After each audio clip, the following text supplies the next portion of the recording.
Hey there, story lovers. This is Super Harry, and we're bringing you an epic adventure. What if Goblin King found 420 unauthorized withdrawals from Potter Vault and Dumbledore approved all? Hit like, subscribe, and let's begin this journey. Chapter 1, The Ledger. The audit had been Ragnar's idea. Not because anything obvious had flagged, Gringotts' systems were too good for obvious, but because Ragnar had been in the business of money for 237 years, and in that time he had developed an instinct that the younger goblins called paranoia and the older ones called wisdom. It was the instinct that told him when numbers were too clean. When the pattern of withdrawals from a major account was too consistent. When the authorization signatures on withdrawal orders were too perfect, as if someone had practiced them until muscle memory replaced the small imperfections that genuine signatures always carried. He had noticed the Potter account 3 weeks ago, on a Tuesday morning when the rain was hammering Diagon Alley into grey submission and the bank was quiet except for the distant clang of carts descending into the lower vaults. He'd been reviewing the quarterly summaries, not something the Goblin King typically did personally, but Ragnar had never been a typical Goblin King, and Vault 687 had appeared on the sheet of accounts flagged for irregular activity. Irregular, in Gringotts' terms, meant a 1% deviation from projected withdrawal patterns. Ragnar had set down his quill. He'd pulled the full ledger himself, which was the sort of thing that made his chief clerk, Bark Snip, go pale and very still like a small animal that had just heard a predator in the grass. Bark Snip had watched the king carry the ledger to his private office and close the door without a word, and had then spent the better part of 3 hours pretending to organize files while actually doing nothing at all. What Ragnar found in that ledger took him the rest of the day, most of the evening, and a long sleepless portion of the night to fully absorb. 420 unauthorized withdrawals. The earliest dated to the 5th of November, 1981, 15 days after the Potter child had been deposited on a doorstep in Surrey by the very man whose seal now appeared on every single one of those withdrawal orders. The most recent was dated 6 weeks ago, 3 months before Harry Potter was set to begin his 7th year at Hogwarts. 14 years. 420 withdrawals. Each one bearing the personal authorization seal of Albus Percival Wulfric Brian Dumbledore, Order of Merlin First Class, Supreme Mugwump, Chief Warlock of the Wizengamot. The amounts varied, some as small as 3 galleons, some as large as 15,000, but when Ragnar added them up, and then added them up again because the first total seemed impossible, and then had Bark Snip add them up independently without explanation and compare results, the number was the same every time. 792,416 galleons. Nearly 800,000. At current exchange that was somewhere in the neighborhood of £6.5 million. Not enough to drain the Potter fortune. The Potters had been old money, genuinely old, with investments compounding since the 1300s and a family vault that had been accumulating interest for most of that time. The estate was still worth several million galleons even with the withdrawals. But that wasn't the point. The point was that it had been done without the account holder's knowledge or consent. The point was that Harry Potter, who had been 15 months old when the first withdrawal was made, had never been told his money was being used. Had presumably never known there was this much money at all. Ragnar had seen the boy come to Gringotts exactly twice, once at 11, escorted by Rubeus Hagrid with a withdrawal slip for a modest sum from the secondary trust vault, and once at 12, also with Hagrid, also for a modest sum. Both times, the boy had stood in the lobby looking around with the wide eyes of someone who had never seen real money before. The boy had not known. Ragnar set the ledger down on his desk and looked at it for a long time. Outside, the rain had stopped. The bank was deeply, professionally quiet. He was not angry in the way humans got angry, all heat and noise and impulsiveness. Goblin anger was a colder thing. It was the sensation of a calculation completing, of a ledger column finally balancing, of understanding the full shape of something that had been obscured. It settled in the chest like a stone settling into still water. It produced clarity rather than chaos. What Ragnar felt, looking at that ledger, was the particular cold fury of someone who understood exactly what had been done and exactly what it meant. Gringotts existed because of one principle above all others, the inviolability of accounts. A vault was not merely a container for wealth. In Goblin philosophy, Ragnarok would remind anyone who cared to listen, was several centuries more sophisticated than wizard philosophy. A vault represented a covenant. When you deposited money with Gringotts, you entered into a sacred contract. Gringotts would hold it, grow it, protect it, and release it only on your explicit authorization. That contract was the reason wizards trusted goblins with their fortunes despite centuries of political tension and mutual suspicion. It was the reason Gringotts worked.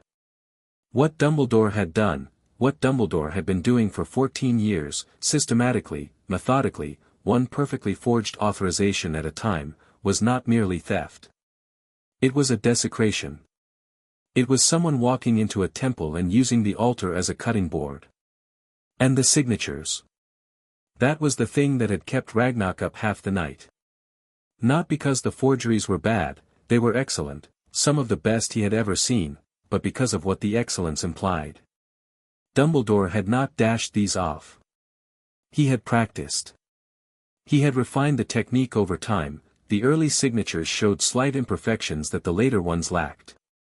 This had been deliberate. Sustained. Premeditated across more than a decade. Ragnarok pulled a fresh sheet of parchment toward him and began to write.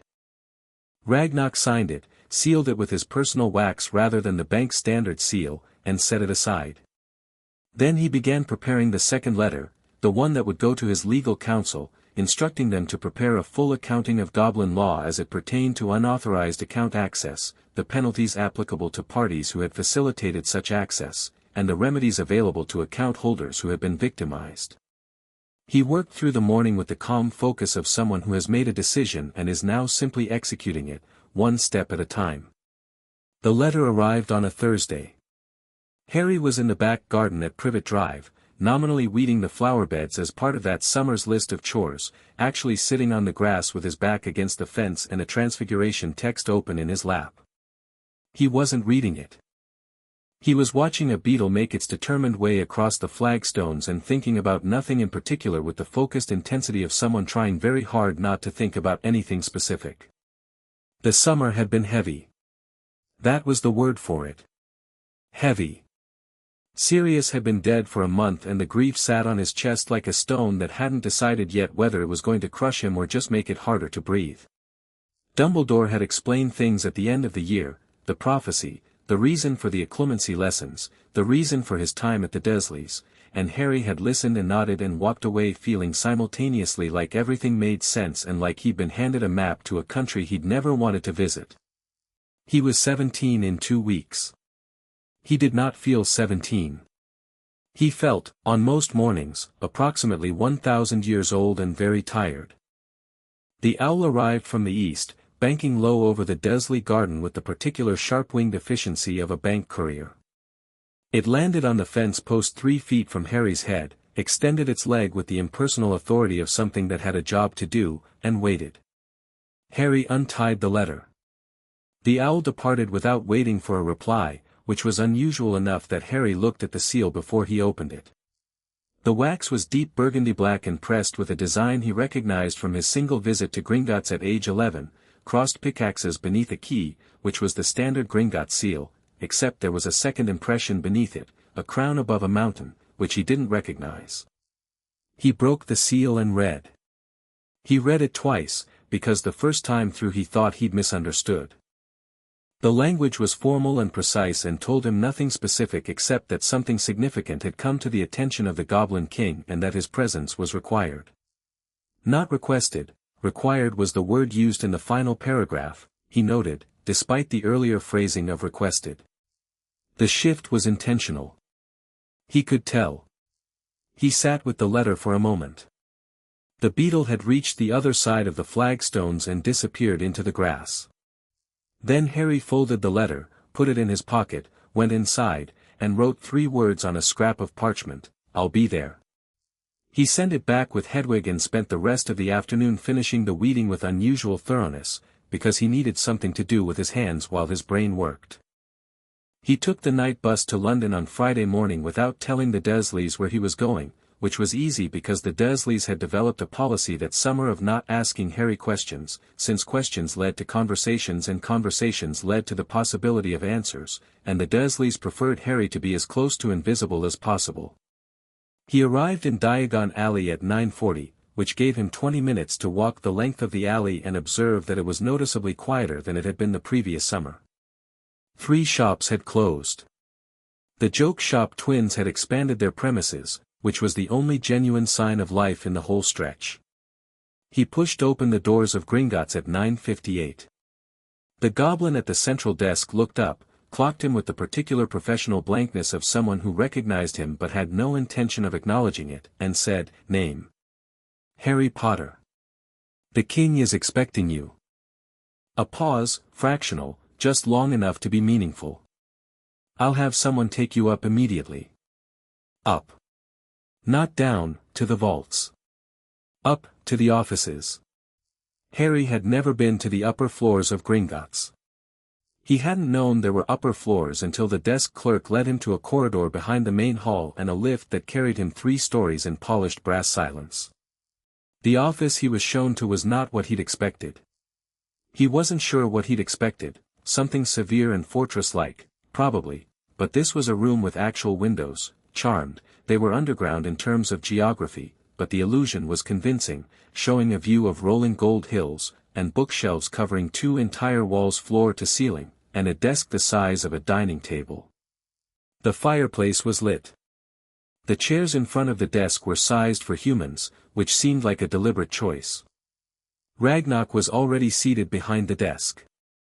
He was older than Harry had imagined when picturing a Goblin King, which was to say, he looked genuinely ancient in the way that old mountains looked ancient, not decrepit but worn smooth by an incomprehensible amount of time. His eyes were sharp amber and they assessed Harry in the 3 seconds it took for Harry to cross from the doorway to the chair in front of the desk with a frankness that was almost refreshing after a lifetime of people who looked at him and saw either the scar or the symbol. "Sit down, Mr. Potter." Harry sat. "Do you know why I've asked you here?" "No," Harry said. "Your letter wasn't specific." "Deliberately." Ragnarok laid his hands flat on the desk. They were long-fingered and scarred and very still. "What I'm about to show you is information that, once shared, cannot be unshared. I wanted to speak to you directly rather than put the full details in writing. Before I continue, I need to ask you 2 questions." Harry nodded. "First, are you aware of the size and composition of the Potter estate?" "I know I have a vault," Harry said. "I've taken money from it for school supplies. I know there's a family vault too, but I've never opened it. Have you ever received any accounting documents? Annual statements? Investment summaries?" "No." Ragnarok's expression didn't change, but something in the stillness of his face became more pronounced, like a temperature dropping. "Second question, has anyone, any guardian, trustee, or advisor, ever discussed the management of your accounts with you?" "No. Never." The pause that followed was short but weighted. "I see." Ragnarok reached into the drawer on his right and removed a bound ledger roughly the thickness of Harry's potions textbook. He set it on the desk but did not immediately open it. "Mr. Potter, 3 weeks ago I conducted a personal audit of your family's accounts. This is standard practice when our monitoring systems flag an irregular pattern. What I found necessitated a review of 14 years of account history." He opened the ledger to a marked page. "I am going to ask you to look at this and tell me if you recognize what you're seeing." Harry leaned forward. The page was covered in neat rows of numbers, dates, and amounts, with a column on the far right labeled Authorization. Every entry in the authorization column read the same, APWB Dumbledore. Harry looked at it for a moment. Then he reached out and turned the page. Same entries. Turned another page. Same. He flipped to the beginning of the section and looked at the date on the first entry. November 5, 1981. He was quiet for a moment. The fire crackled. Outside the charmed window, the golden hills rolled under a perpetual afternoon sun. "How many?" Harry asked. 420 withdrawals over 14 years. And the total?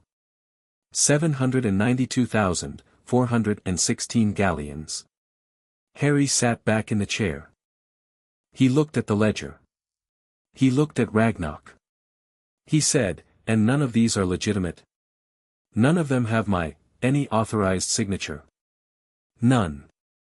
The account holder's authorization was never sought, never given, and in the period prior to your 11th birthday, could not legally have been given by you regardless, as you were a minor.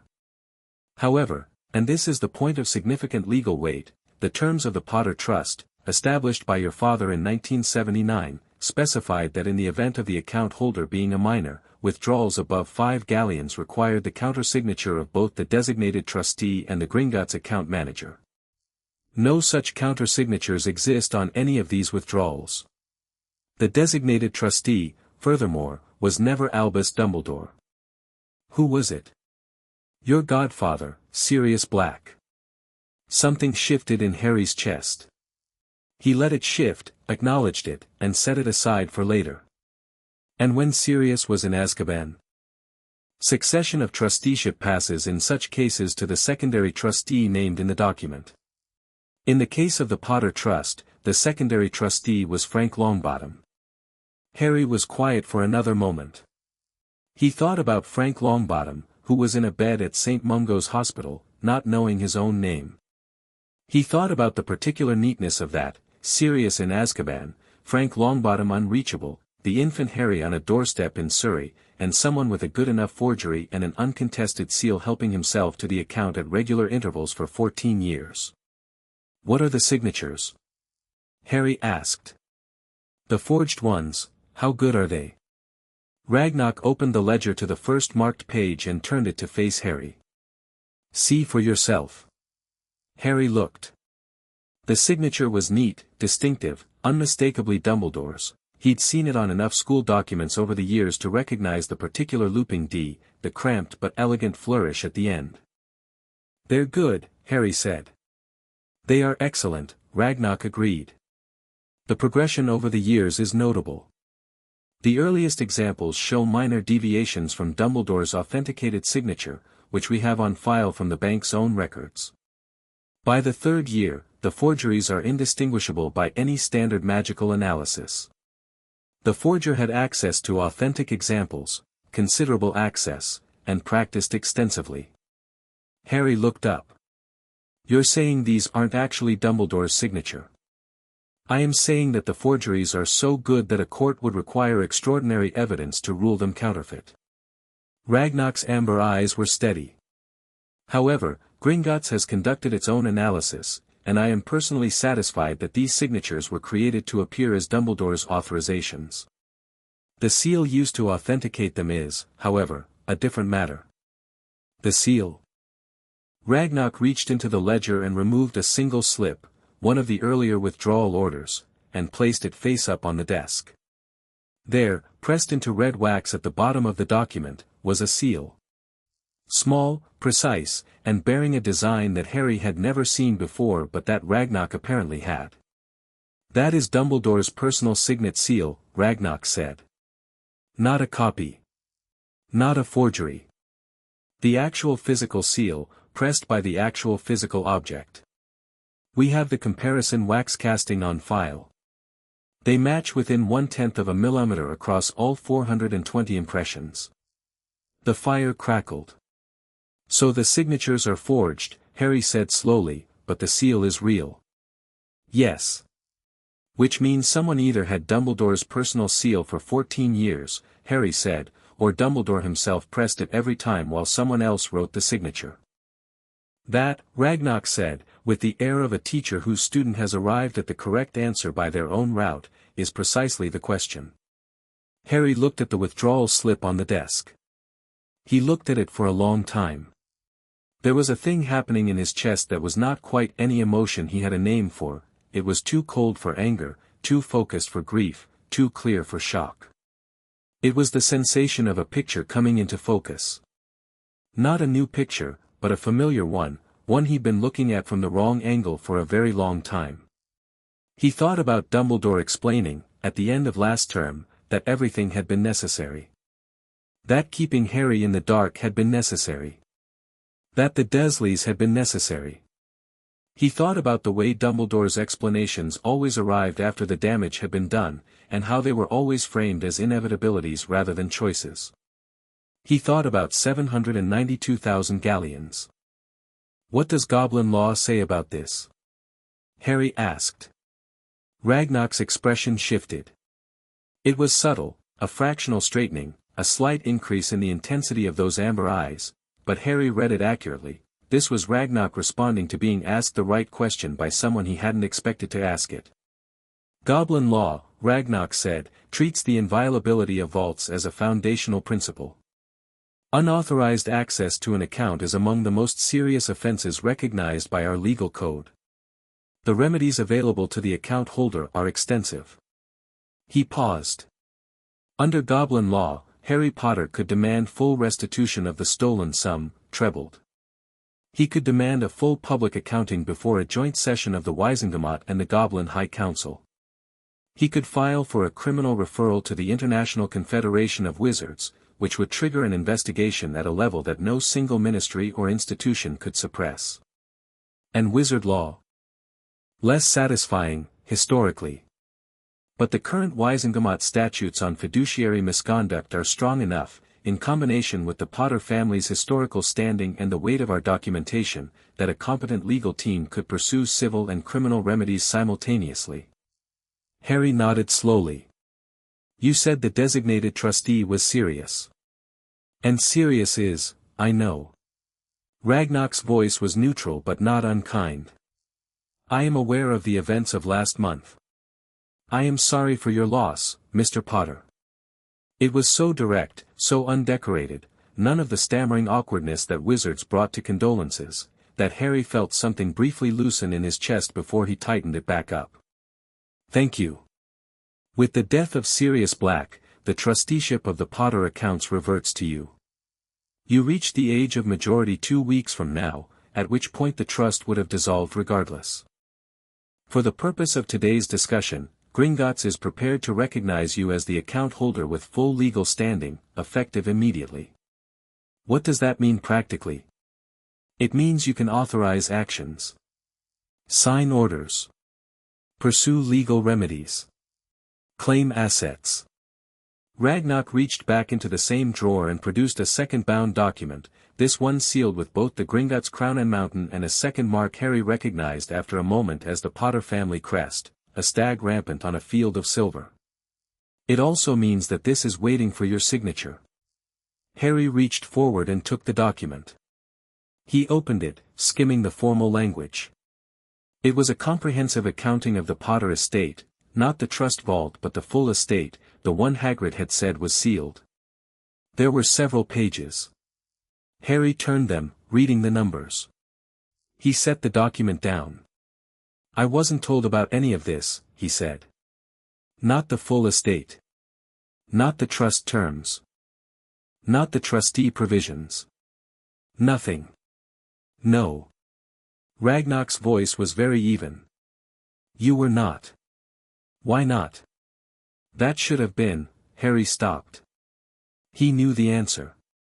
He'd known it in the moment the calculation completed, sitting in that chair looking at that ledger with its rows of neat, damning numbers. The reason he hadn't been told about the estate was the same reason he hadn't been told about the trust, hadn't been told about the trustee provisions, hadn't been sent annual account statements, hadn't been taken into the family vault at 11 when Hagrid brought him to Diagon Alley for the first time. Because knowing you had nearly 800,000 galleons more than you'd spent made you a different kind of person. Because knowing you had assets and rights and a family legacy made you harder to keep in a bedroom with a cat flap on the door and a list of chores. Because a boy who knew his own worth was considerably more difficult to manage than a boy who thought the most he owned was 100 galleons in a side vault and a second-hand wand. Harry looked at the fire. Something shifted in his face, not hardened, exactly, but settled. Like the stone from earlier finding its final resting place. "I'm going to need a copy of everything," he said. "Every withdrawal order. Every authorization. The full account history. The trust documents, the estate accounting, all of it. Already being prepared. Ragnar's tone carried a note of satisfaction. I anticipated you would want to move quickly. And I'm going to need a recommendation for a legal firm. One that practices both wizard and goblin law. One that isn't connected to the ministry or to Hogwarts. I have 2 firms in mind. I will provide introductions this afternoon, if you wish. I wish. Harry sat forward again. One more thing. I want to know where the money went. The 792,000. I want to know what it funded. Ragnar opened the ledger a 3rd time, to a tabbed section near the back. We have traced the majority of it. The withdrawals were deposited into 5 separate accounts at 3 different institutions. 2 of the accounts are held under names you would recognize. Harry read the names. He was quiet for a long moment. The Order of the Phoenix, he said. One of the accounts is registered to an entity by that name, yes. 2 others are shell accounts with no official registration but consistent patterns of expenditure that our analysts have traced to order activities, safe house maintenance, supply procurement, communications. The remaining 2 accounts show more varied expenditure. Ragnar turned a page. There are also several direct payments, not account transfers but single event withdrawals, to specific individuals. I will leave you to review those at your own pace. Harry turned the page.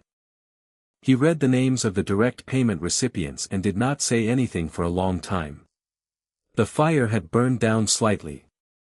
Outside the window, the Golden Hills were exactly as they'd been. The charm didn't simulate time of day, apparently, or maybe the afternoon just never ended wherever those hills were. Right, Harry said finally. He closed the ledger and looked at Ragnar. I want to be clear about something before we go any further. Please. I'm not interested in burning everything down. Harry's voice was steady and precise. I'm not interested in revenge for its own sake. I'm not going to walk out of here and make a spectacle of this because I'm angry. He paused. I am angry. I want you to know that. I'm also being honest with you when I say that anger isn't what's going to drive what happens next. Ragnar looked at him for a moment. The amber eyes were measuring, and whatever measurement was happening seemed to produce a result Ragnar found acceptable. What will drive it? The truth, Harry said. Finding out exactly what happened, exactly what was done with my family's money and why, exactly who knew and who didn't. And then. He met Ragnar's eyes directly. Making sure it can never happen again. To anyone. Another pause, longer this time. Mr. Potter, Ragnar said, and something in his tone had changed, not warmer, exactly, goblins didn't really do warm, but different in a way that suggested a reassessment. I have been conducting these audits for nearly 200 years. In that time, I have summoned 17 individuals to inform them that their accounts had been accessed without their knowledge. Do you know what the most common first response was? What? Are you sure? Ragnar said. Followed, usually, by a suggestion that there must be some mistake, that the person whose name was on the authorization could not possibly have been responsible, that surely there was an explanation. In 17 cases, 15 of those individuals left this office without taking any action, because they preferred the story they already had to the truth that was sitting on my desk. Harry looked at him. And the other 2? One pursued legal action and one threatened to have me replaced. A pause. I am still here. Something that might, in different circumstances, have been a smile passed across Harry's face. I'm not going to say are you sure? No, Ragnar agreed. I didn't think you would. He stood, signaling the end of the formal portion of the meeting, and extended his hand across the desk. The gesture was deliberate and slightly formal in the way that important gestures between different cultures often are. Gringotts will stand with you in this matter, Mr. Potter. Not merely as your bank but as an injured party in our own right. The violation of our covenant is our grievance as much as yours. Harry stood and shook the offered hand. Ragnar's grip was strong and brief and utterly unambiguous. "Then we have the same interests," Harry said. "We do. Good." Harry picked up the estate accounting from the desk and tucked it under his arm. "Let's talk about legal firms." They talked for another 2 hours. Harry signed the documents recognizing his account authority, reviewed the preliminary list of legal options, and was introduced by Flucall to a senior partner at Ironwright and Thatch, the older and more formidable of the two firms Ragnar had recommended, staffed by 3 goblins and 2 wizards who specialized in cross-jurisdictional financial law and had never, according to Ragnar, lost a case they'd agreed to take. When Harry finally stepped out of the Gringotts entrance at 12:30 into the grey London light of Diagon Alley, he stood on the steps for a moment and let the weight of the morning settle on him. 800,000 galleons. 14 years. 420 times someone had pressed a seal into red wax and told themselves it was necessary. He had a copy of the full ledger in a charmed satchel that Ragnar's clerk had provided. He had letters of introduction to Ironwright and Thatch. He had an appointment on Monday morning to review the estate documents in full. He also had, pressing against his ribs from inside his jacket, the page from the ledger showing the direct payment recipients, the individuals who had been paid directly from his vault. There were 6 names on that page. He knew 4 of them. He stood on the steps of Gringotts in Diagon Alley and looked up at the overcast sky and thought for a while. Not about anger and not about revenge and not about what any of this meant in the larger context of prophecies and dark lords and the war that everyone kept telling him was coming. He thought about the very specific, practical, concrete question of what to do next. Not today, today was for absorbing, for reading, for thinking. But next week, and the week after. He thought about who he could trust with this. Not everyone, not yet. 2 people, maybe 3. He thought about the fact that some of what he was going to need, no lawyer could provide. He was going to need allies, real ones, people who could operate in the political spaces that legal action alone couldn't reach. He thought about Neville Longbottom, who had mentioned once, very quietly, at the end of 3rd year, that his family accounts had seemed thin lately and his grandmother didn't know why. He thought about what Ragnar had said, "The violation of our covenant is our grievance as much as yours."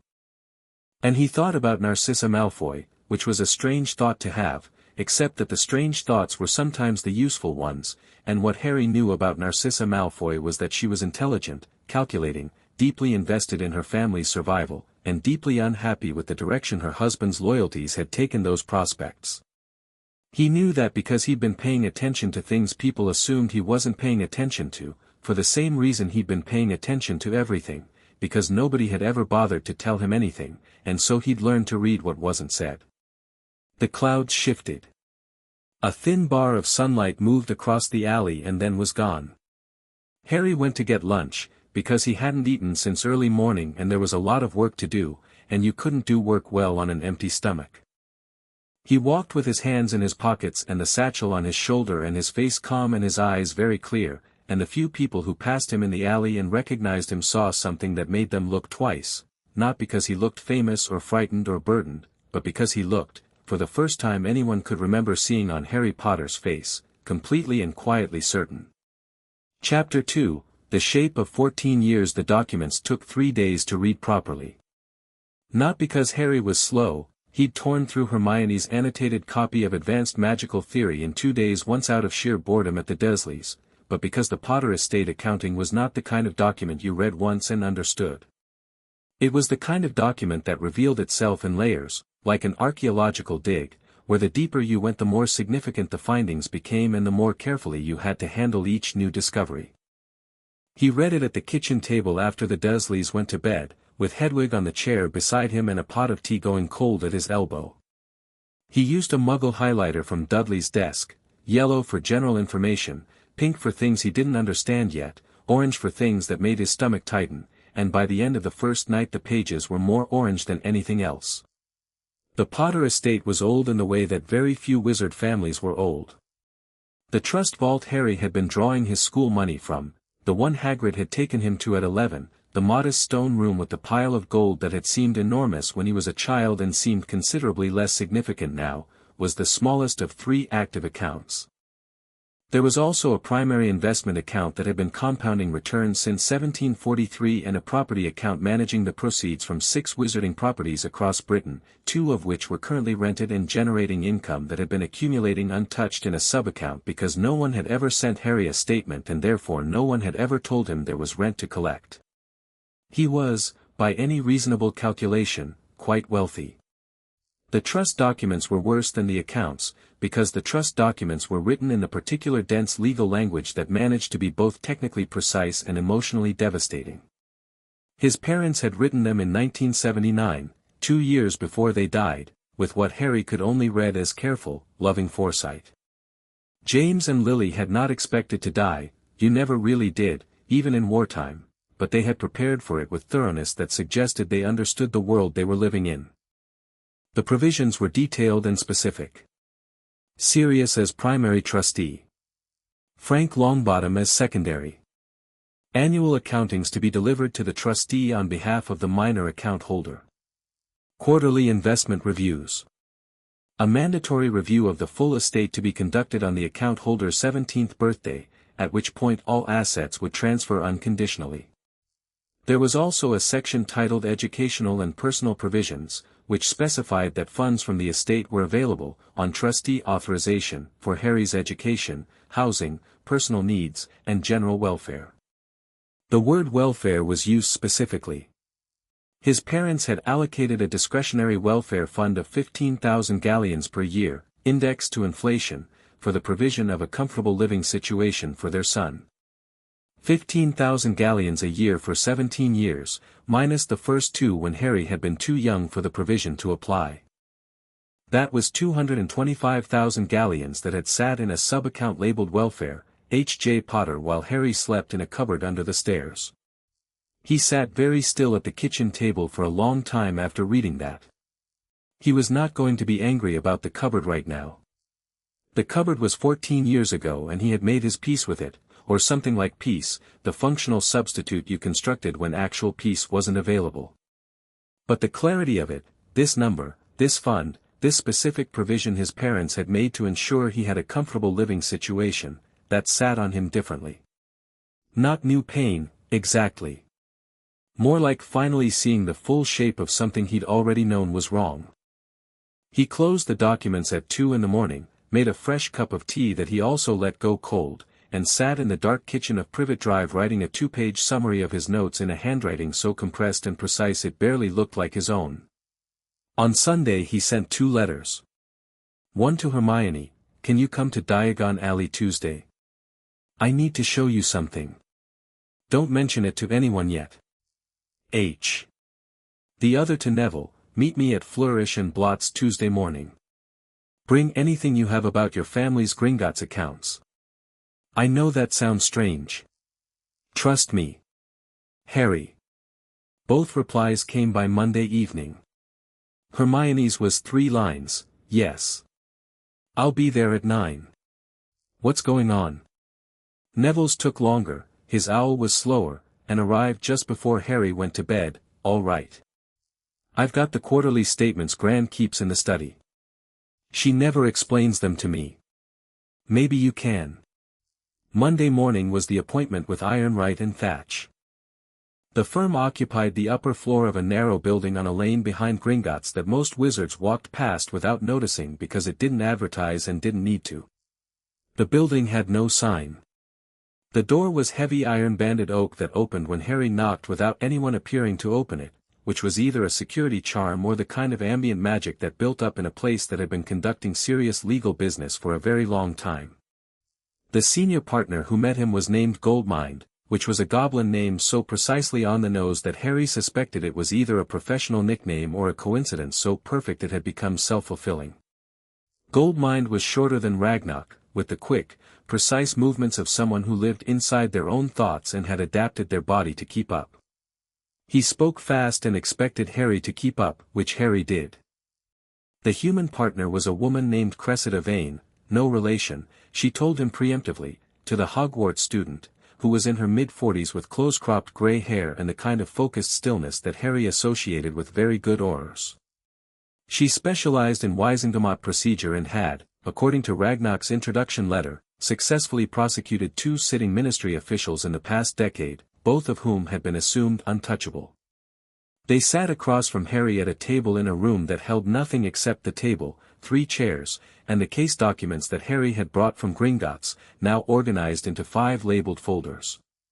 "Walk us through what you know," Goldmine said. No preamble. Harry liked that. He walked them through it. He was organized about it, he'd spent part of Sunday constructing a timeline, and he laid it out in order: the first withdrawal in November 1981, the pattern that followed, the seal versus signature distinction Ragnar had identified, the trust provisions that made every single withdrawal legally invalid regardless of authorization, the welfare fund, the property accounts, the full estate. Goldmine and Vane did not interrupt. They took notes with a speed that suggested neither of them was writing down what he was saying so much as what it implied. When he finished, there was a brief silence. "You're calm," Vane observed. It wasn't quite a question. "Yes," Harry said. "Good," she said. "Because I'm going to tell you some things that may test that." "Tell me." Vane opened the Gringotts ledger to the authorization pages. The seal authentication Ragnar identified is important for one specific reason. In wizard law, a personal signet seal is a legal instrument. It functions, in most jurisdictions, as the equivalent of a signature on magical contracts. The seal cannot be separated from the person, it's bound to the maker by a mild but genuine enchantment. Using someone else's sealed documents is a forgery. But pressing the seal yourself, or allowing it to be used, is considered authorization. "So either the signatures are forged and someone stole his seal," Harry said, "or the seal was pressed by Dumbledore personally, which means, it means the authorization was real," Vane said. "Whatever the signature looks like." The room was quiet. "He used his real seal," Harry said. Not a question, because he already knew it wasn't a question, had known since Ragnar laid the withdrawal slip on the desk and told him the comparison wax casting matched.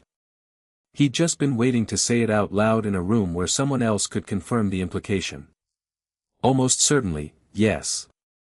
Our position, based on the documentation, is that the withdrawals were authorized by Dumbledore using his personal seal, with signatures designed to be consistent with his known handwriting but deliberately crafted to allow the possibility of deniability.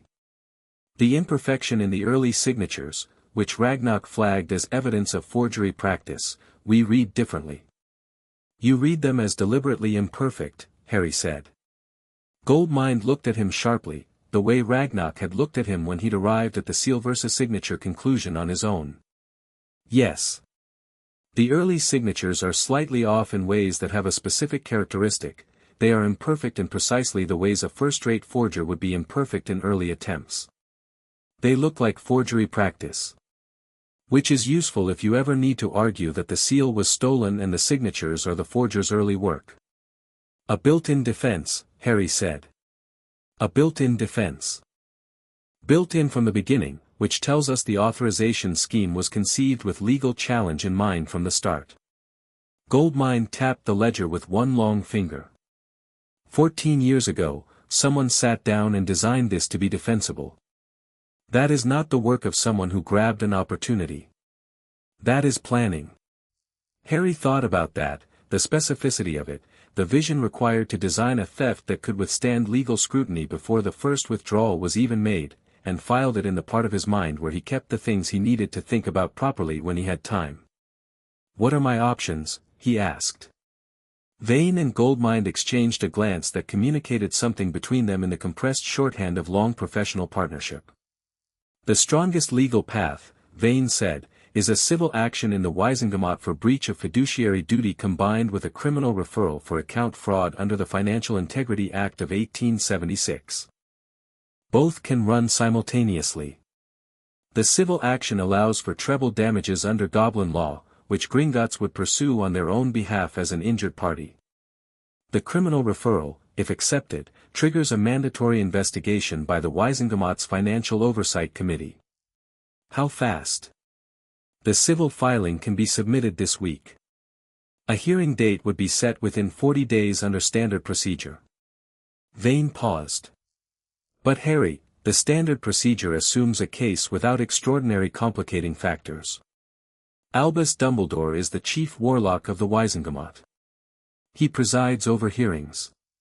Pursuing a civil action against him in that body is complicated, Harry said. The word I was going to use was political. Right. Harry was quiet for a moment. What if we petition for a special tribunal? One outside the Wizengamot's normal structure. Goldmine tilted his head. On what grounds? Conflict of interest. The defendant is the chief warlock. He can't preside over his own case, and given his position, any Wizengamot panel could be accused of bias either way. A special tribunal with independent oversight would be cleaner for everyone.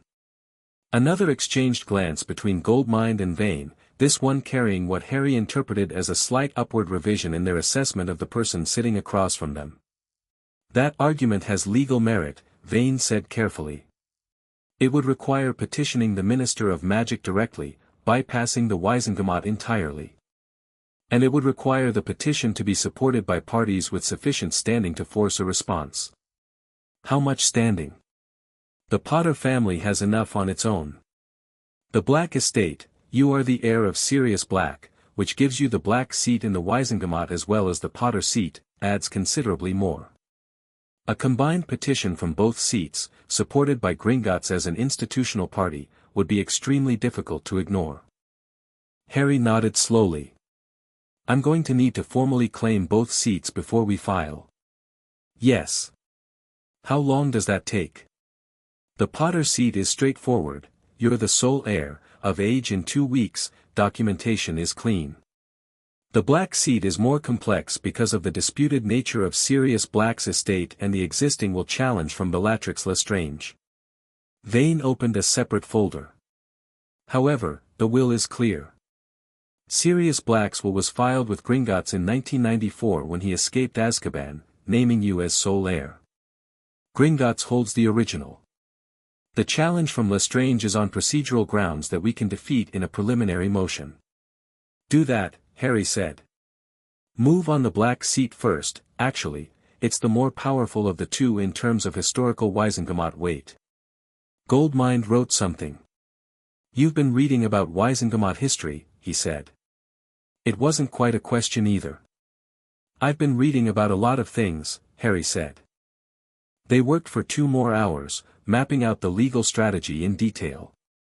By the time Harry left the building on the lane behind Gringotts, there were 3 active legal processes in motion: the preliminary motion on the Black seat, a request from Gringotts for a formal ministry acknowledgement of the account fraud claim, a procedural step that created a public record, and the preparation of documents for the special tribunal petition. Goldmine and Vane had also flagged 3 additional areas of potential action that they'd need more information to pursue, one of which required Harry to do something he found genuinely uncomfortable. He needed to trace where the 5 direct payment recipients had spent the money. 4 of the names he'd recognized immediately, Order members, people he knew. The 5th name was one he'd had to look at 3 times before believing it. Percy Weasley. Not the Order, not a strategic payment, not operations or safe houses.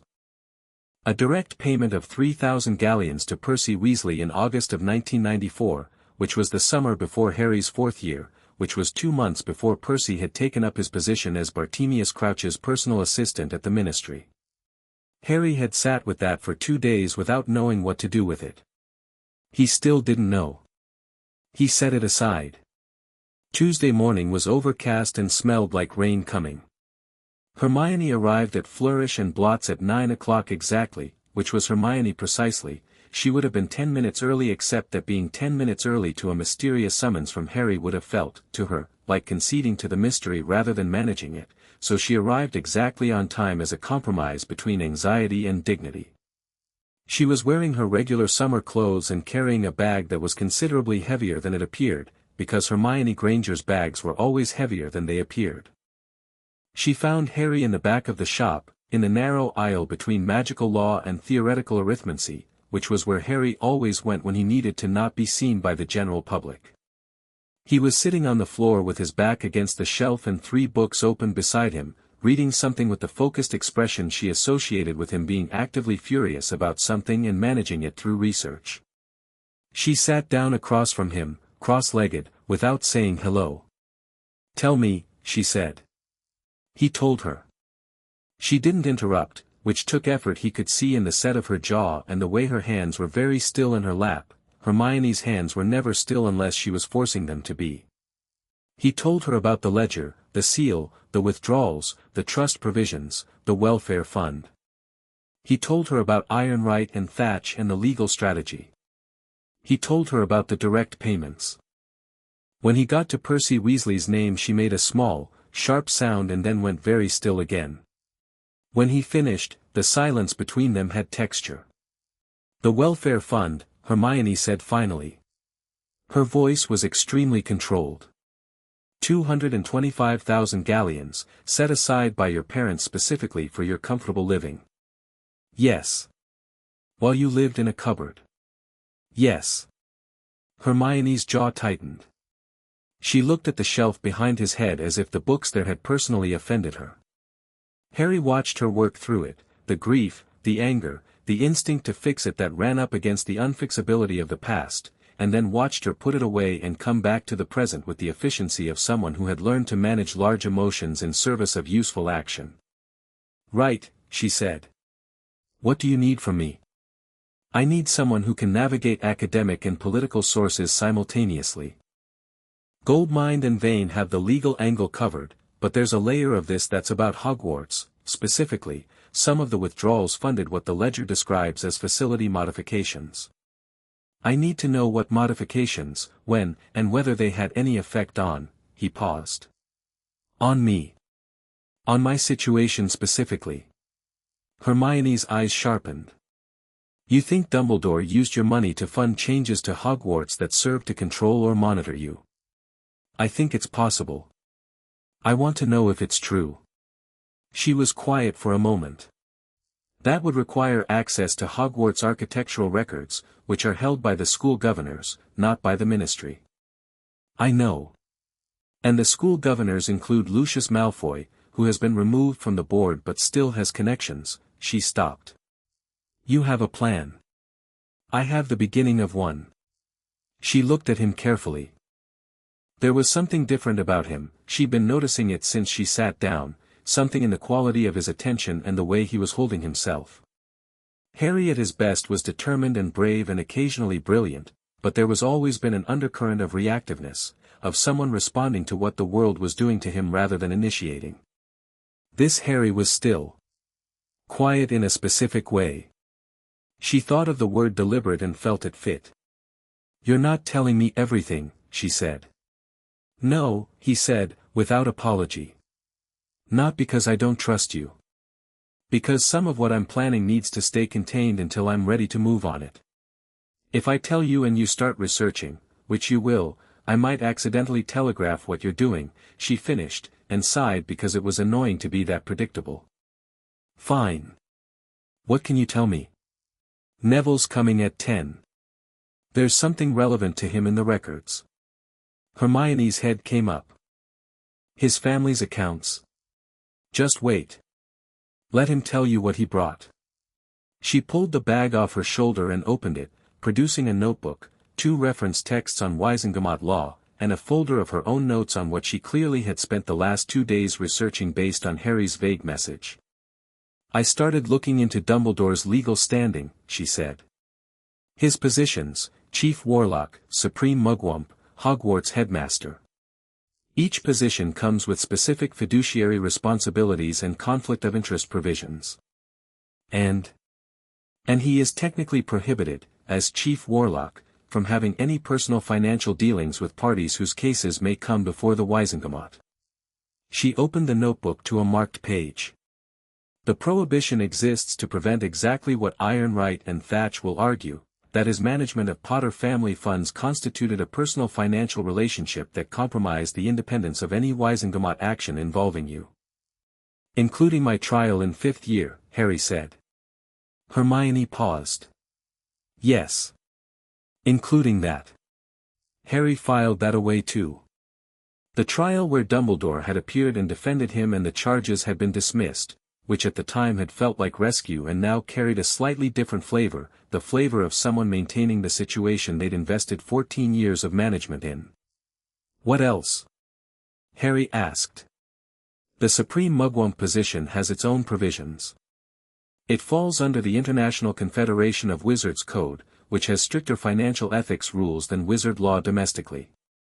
Filing a complaint with the ICW against Dumbledore in his capacity as Supreme Mugwump would trigger an automatic review of his conduct in all three positions simultaneously. Harry nodded slowly. That's the nuclear option. It would also be the one that couldn't be suppressed. The ICW operates independently of the British Ministry. She closed the notebook. Harry, if we file with the ICW, this becomes international news within the magical community within days. There's no containing it after that. I know, Harry said. That's why it's the last option, not the first. Neville arrived at 10:05, slightly out of breath and carrying a battered leather folder under his arm that looked like it had been liberated from somewhere it was kept under lock and key. He stopped when he saw Hermione, looked briefly surprised, and then seemed to decide that Hermione's presence was actually reassuring because anything involving Harry, Hermione, and a suspiciously private location in a bookshop back aisle was probably very serious and he would rather have her there than not. Right, he said, settling onto the floor beside Hermione. What's going on? Harry told him the relevant parts, the audit, the unauthorized withdrawals, the trust provisions. When he got to the part about the ledger and direct payment accounts, he paused. What you said to me in third year, Harry said. About your family accounts. Neville's expression shifted. I said Gran mentioned they seemed thin. She was annoyed about it. She thought the investment manager had made mistakes. Can I see what you brought? Neville handed over the folder. Harry opened it and compared the quarterly statements inside, Longbottom accounts, going back 8 years, with a page from the Gringotts summary he'd brought in the charmed satchel. It was there. Less systematic than the Potter withdrawals, less sustained, for events rather than 420, but it was there. For withdrawals from the Longbottom estate account, each authorized by the same seal. Smaller amounts, but the pattern was identical. Harry turned the page to show Neville. He watched Neville read it. Watched the moment the implication landed. Neville was quiet for a beat that was 1 beat longer than most people would have been quiet. Then he said, very levelly, my parents can't manage their own accounts. They haven't been able to for 14 years.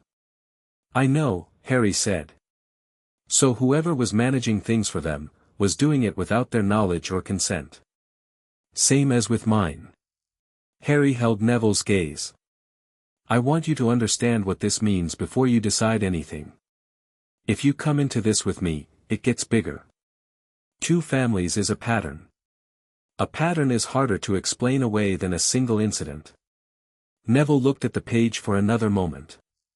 His face was doing something complicated, grief for his parents, cold fury at the situation, and underneath both of those, something that Harry recognized because he'd seen it in his own face in the mirror that morning. Clarity. I'm in, Neville said. Simple as that. Hermione exhaled quietly. There's something else, Harry said, and here was where he had to be careful, because the next part required trust and he was about to ask for a very specific kind of it. I've been thinking about the political dimension. The legal strategy is solid, but a legal case alone, even a strong one, can be slowed down. Delayed. Bureaucratically managed into irrelevance by people with enough institutional power to buy time. He looked at both of them. I need allies in the Wisengamot itself. Not just the legal team. Actual seats, actual votes, people who will stand with this publicly. You have the Potter seat, Hermione said. And the Black seat. That's 2. To force a special tribunal I need enough support that refusing looks worse than granting it. Which means I need more. Who? Neville said. Harry was quiet for a moment. Then he said, "I need to ask Narcissa Malfoy." The silence that followed was extremely loud. "Harry," Hermione said, in the voice she used when she was about to deliver a highly organized list of objections. "I know," Harry said. "She is the wife of, I know. Her son tried to get you expelled, nearly got Buckbeak executed, called me I know all of that," Harry said, steady. "And I still think she's the right person to approach. Not because she's good. Because she's smart and she's scared and she has everything to lose if Voldemort wins and nothing to gain by staying loyal to people who are clearly losing." He looked at Hermione directly. "She has the Malfoy seat. Draco Malfoy is not of age yet. If she controls how it votes, she controls one of the oldest seats in the Wisengamot. And if I can offer her something in exchange, what could you possibly offer her?" "A path out," Harry said. "Legal protection.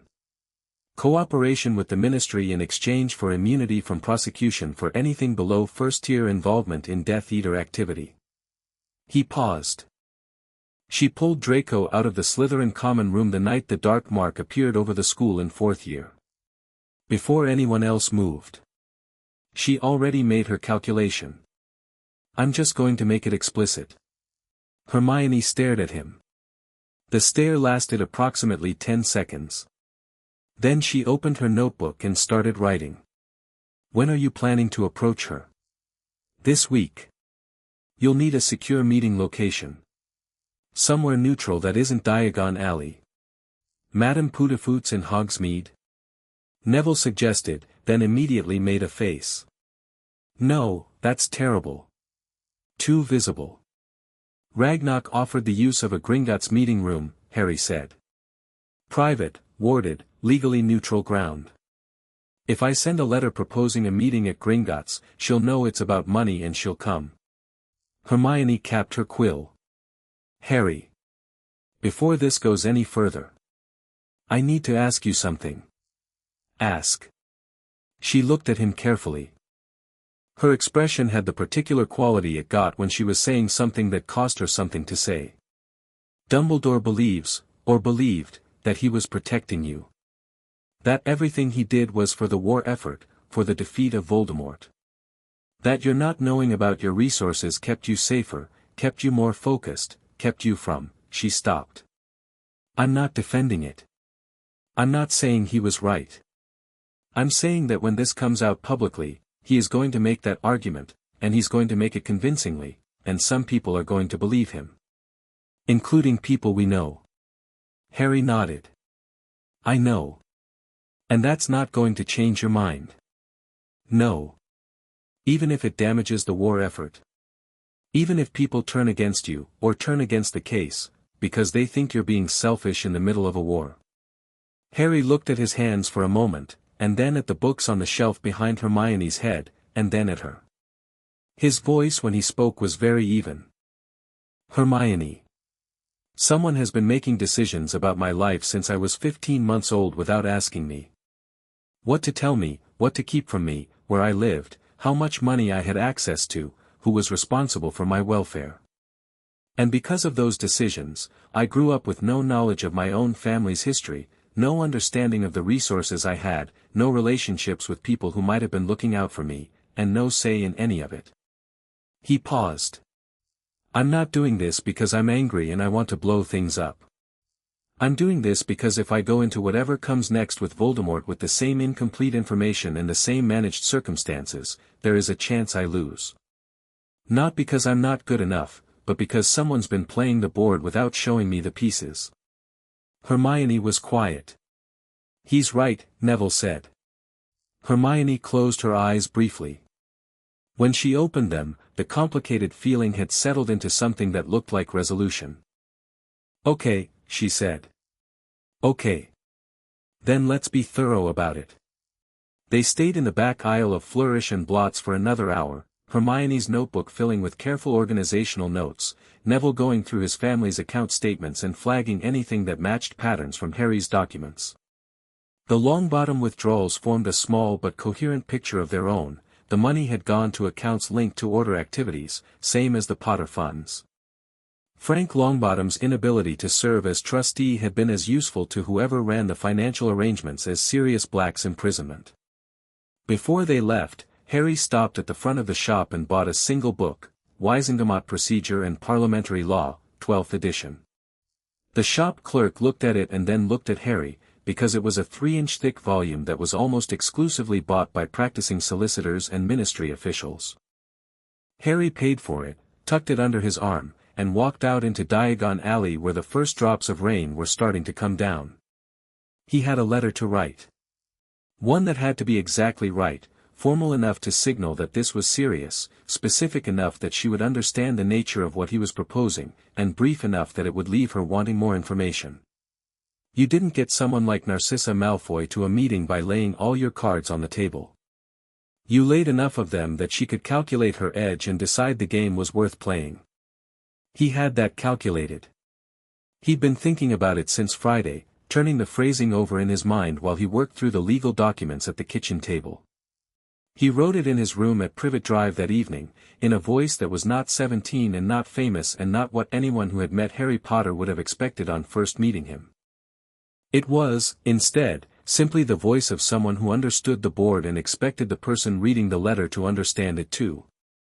Mrs. Malfoy, I am writing to you on a matter that will significantly affect the future standing of the most ancient house of Malfoy.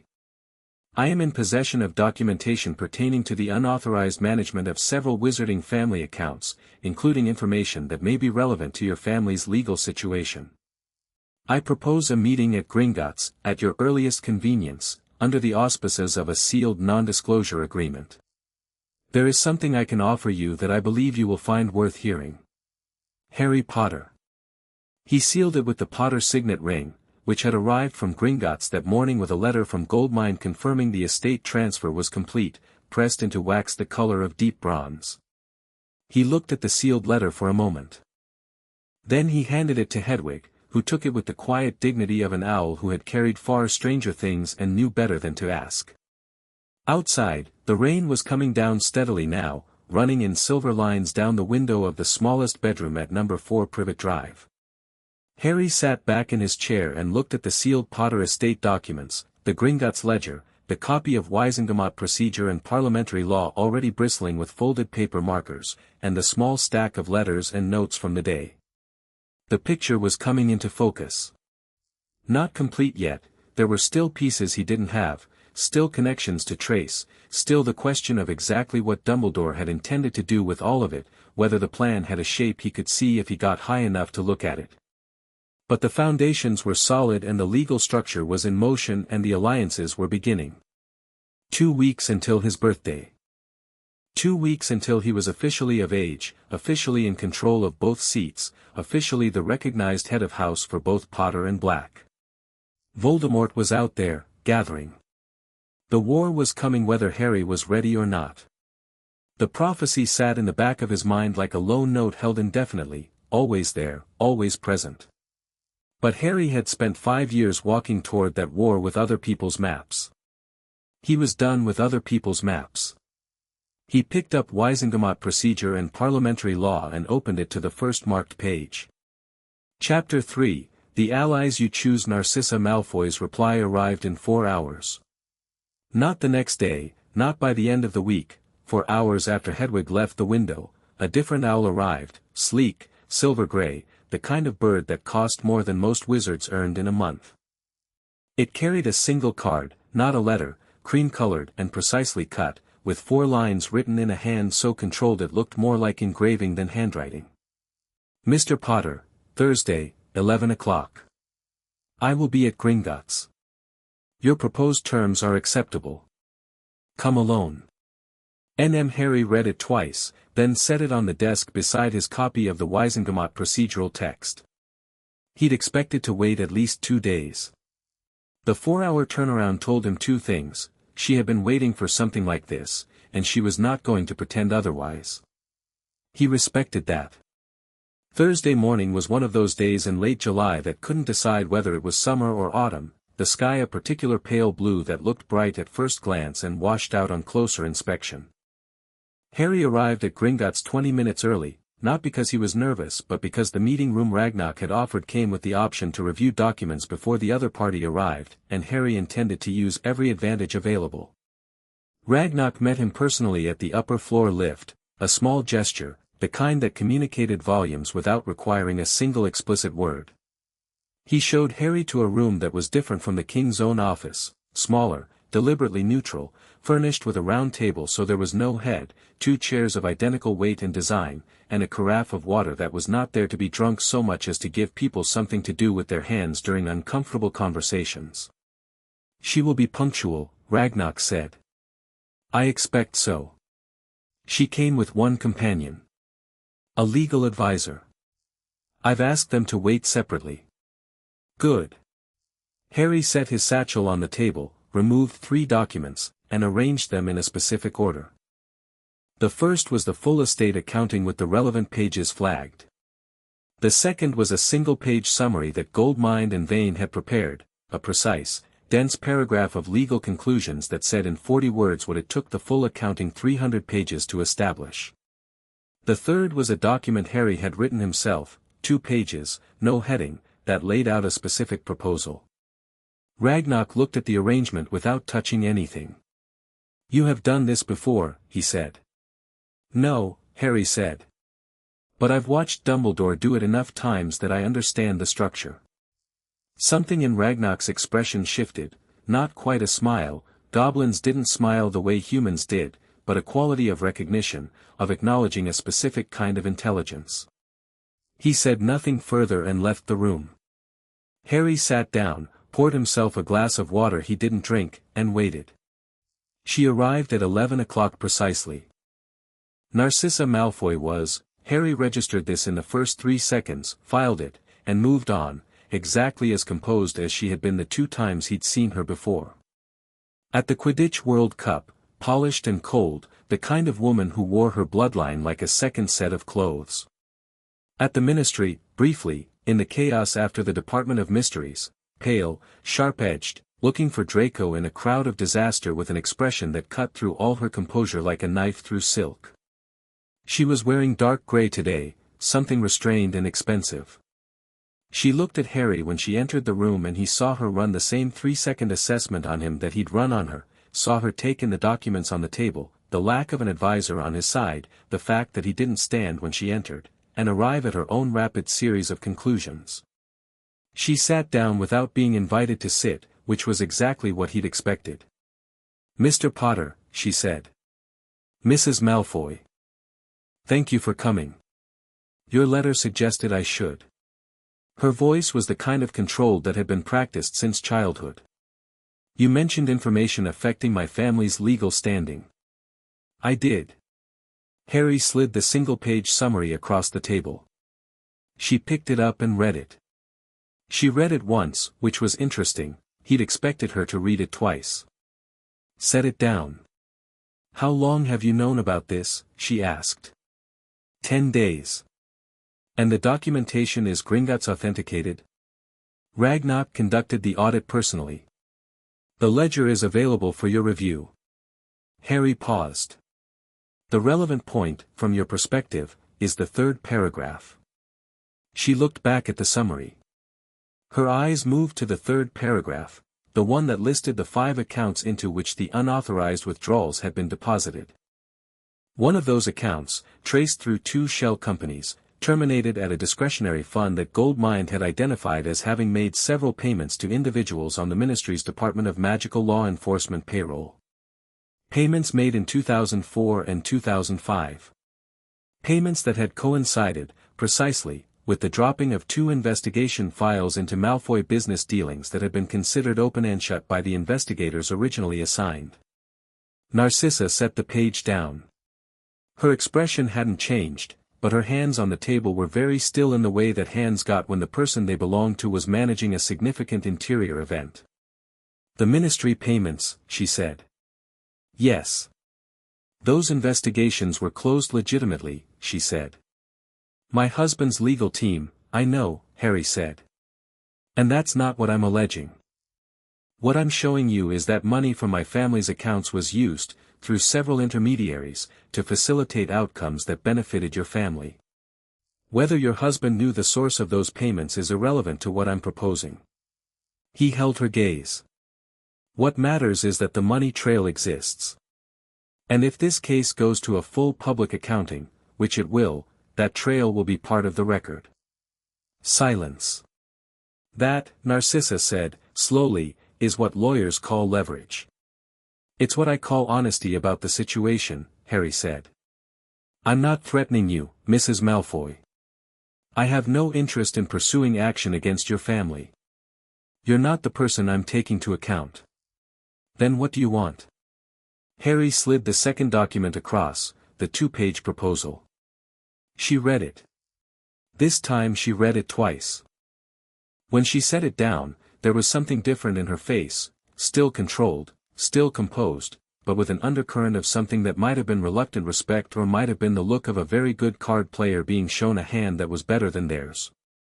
"You want the Malfoy seat," she said. "I want the Malfoy seat to support a petition for special tribunal. That's a single vote on a single procedural matter. After that, your family's choices are your own. And in exchange, I will ensure that the money trail I described is noted in the case record as collateral and unrelated to the primary action, and sealed from public disclosure pending a final judgment." He paused.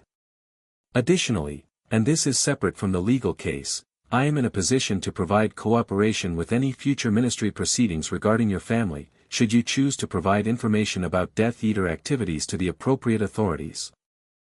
Not from me, not directly, but routed through my legal team in a way that protects your identity as a source until you choose to disclose it yourself." Narcissa looked at him. "You're offering me an exit," she said. "I'm offering you a door," Harry said.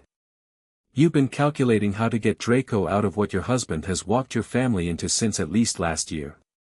I'm not telling you that, you already know it. I'm just making the door visible." The quality of the silence in the room changed. It became something more considered, less defensive. Narcissa looked at the documents on the table, then at the carafe of water, then at Harry. "You are 17 years old," she said. "In 5 days," Harry agreed. "Albus Dumbledore has been managing this war for 30 years. You are proposing to take legal action against the chief warlock of the Wizengamot, claim 2 of the oldest seats in the body, and force a special tribunal through political coalition building, in the middle of an active conflict with the most dangerous dark wizard in a century." She tilted her head slightly. "How does any of this help you defeat him?" "Voldemort," Harry said, deliberately, watching her flinch and control the flinch in the same half-second, "is a problem I will deal with. But I can't deal with it effectively if I'm still being managed by the same system that decided 14 years ago that the best way to produce a weapon against him was to keep the weapon ignorant of everything it had." He leaned forward slightly. "I'm not tearing down the war effort. I'm taking command of my own part in it." Narcissa was quiet for a long moment. Outside the charmed window in the meeting room, the same rolling gold hills, perpetual afternoon, the light was steady and warm and completely indifferent. "If I support your tribunal petition," she said finally, "what happens to Draco?" And there it was. The real question. The one underneath all the leverage and all the legal maneuvering and all the polished composure. Harry had expected it and he had an answer, but he took a moment before giving it because the answer mattered and he wanted to be precise. "I can't protect Draco from the consequences of choices he's already made," Harry said. "I won't promise you that. But I can tell you that any cooperation your family offers, information, testimony, political support, will be weighed in any proceeding. And I can tell you personally that I have no interest in Draco Malfoy suffering beyond what's proportionate." He met her eyes. "I know what it's like to be handed a destiny you didn't choose. I have some sympathy for it, even when the person it happened to has made choices I don't respect." Something shifted in Narcissa Malfoy's face. It was very small and it was over in a second, but Harry caught it, a fractional softening around the eyes, the kind that happened when someone said something true in a context where truth was unexpected. "The Malfoy seat," she said. For the tribunal petition, and the sealing of the collateral financial evidence. Yes. And the exit you're describing, the source protection arrangement, that remains available regardless of the outcome of the tribunal? Yes. She looked at the proposal document for another moment. Then she picked up the quill from the holder on the table, Gringotts always provided one, same as the water, and signed the bottom of page 2 with a signature that was nothing like the controlled engraving of her card. It was fast and decisive and looked like a person rather than a performance. She set the quill down and pushed the document back across the table. You'll have the Malfoy seat for the tribunal petition, she said. My legal advisor will need to review the sealed evidence terms with your firm. Already drafted. Goldmine at Ironwright and Thatch. He's expecting a call. She stood. Harry stood too, this time. She looked at him across the round table with an expression that was thoroughly unreadable and said, "For what it's worth, Mr. Potter, your mother was a remarkable witch. I didn't know her well, but I knew of her. The intelligence you're demonstrating today is entirely her quality."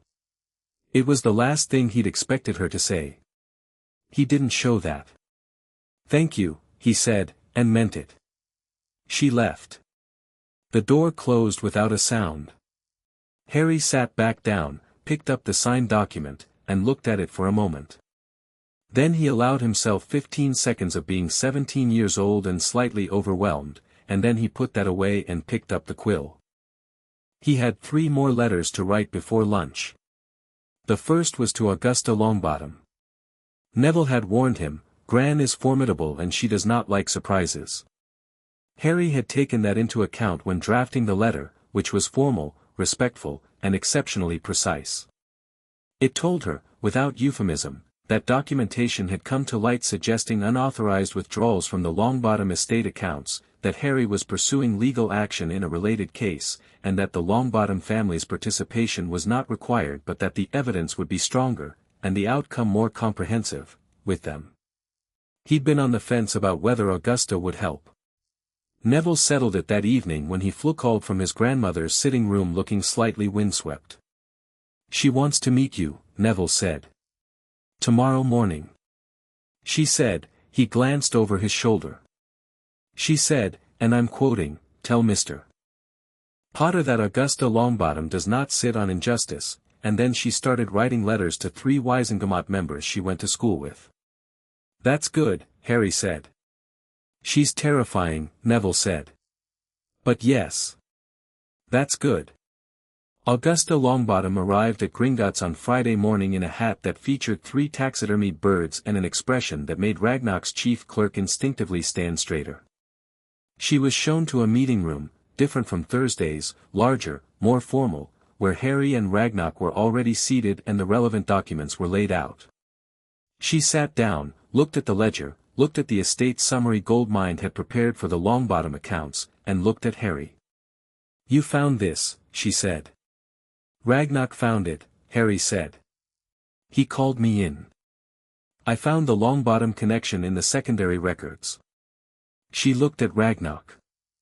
Something passed between the two of them, ancient combatants who had maneuvered around each other's institutions for decades, that was not quite respect and not quite hostility but something more nuanced than either. A mutual acknowledgement of operational competence. "The amounts in our account," she said. "For withdrawals." "Yes, ma'am." Harry indicated the relevant page. She read it, and the reading of it was a different process than Narcissa's had been. Where Narcissa had processed it with the cold efficiency of someone managing risk, Augusta processed it with the particular stillness of someone absorbing grief and converting it immediately, via some internal alchemical process, into resolve. "My son cannot speak for himself," she said quietly. "My daughter-in-law cannot speak for herself." A pause, very brief. "But I can." "I know," Harry said. "The Longbottom seat in the Wisengamot," she said. "I hold it in trust for Neville until he comes of age." "You want it for the tribunal." "I want your support for the petition, yes. The Longbottom seat adds weight, historical standing, no recent controversy, and it adds a second family to the list of injured parties, which changes the legal character of the action from an individual grievance to a pattern of systemic misconduct. Augusta looked at him. She had the same quality as Ragnarok, he thought, someone who had been measuring people for a very long time and had calibrated the process to precision. And Neville agreed to this. Neville agreed to be part of this, yes. The decision about the seat is yours. He should be here. He wanted to be. I asked him to wait because I wasn't certain the meeting would go the way I hoped, and I didn't want him to hear a rejection. Augusta was quiet for a moment. Then she said something Harry hadn't expected, "You're protecting him." It was an observation, not a question. Harry didn't answer it. "Albus Dumbledore," Augusta said, and her voice on the name was complex, the voice of someone saying the name of a person they had trusted for 30 years and were now re-examining every memory of. He was there when Frank and Alice were attacked. He was there through the investigation. He managed much of the immediate aftermath. She set the document down. "I always thought his involvement was grief.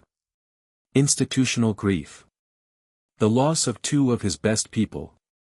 He may have grieved them genuinely," Harry said. "I don't doubt that. But grief doesn't explain 4 unauthorized withdrawals from an incapacitated man's account. No." She picked up the Gringotts quill from the holder and signed the support document with 3 decisive strokes, adding her Wisengamot member notation automatically, the way someone signs something they've been signing for 40 years. "I will also," she said, standing, "be writing to Griselda Marchbanks. She sits on the Educational Standards Committee and has been looking for grounds to conduct a formal review of Hogwarts administration for 3 years. I believe she will be interested in the facility modifications Gringotts identified in the account records." Harry looked at her. Griselda Marchbanks had examined both Harry and Dumbledore's generation at OWLS. She was ancient even by wizarding standards, fiercely independent, and, Harry now recalled, had walked out of a Wisengamot session in 1995 in protest of Umbridge's appointment at Hogwarts. She had been vocal about it. "Thank you," Harry said. Augusta Longbottom nodded once, replaced her hat, which had somehow remained perfectly level throughout the meeting, and left. Ragnarok waited until the door had fully closed before he said, 3 seats. 3, Harry agreed.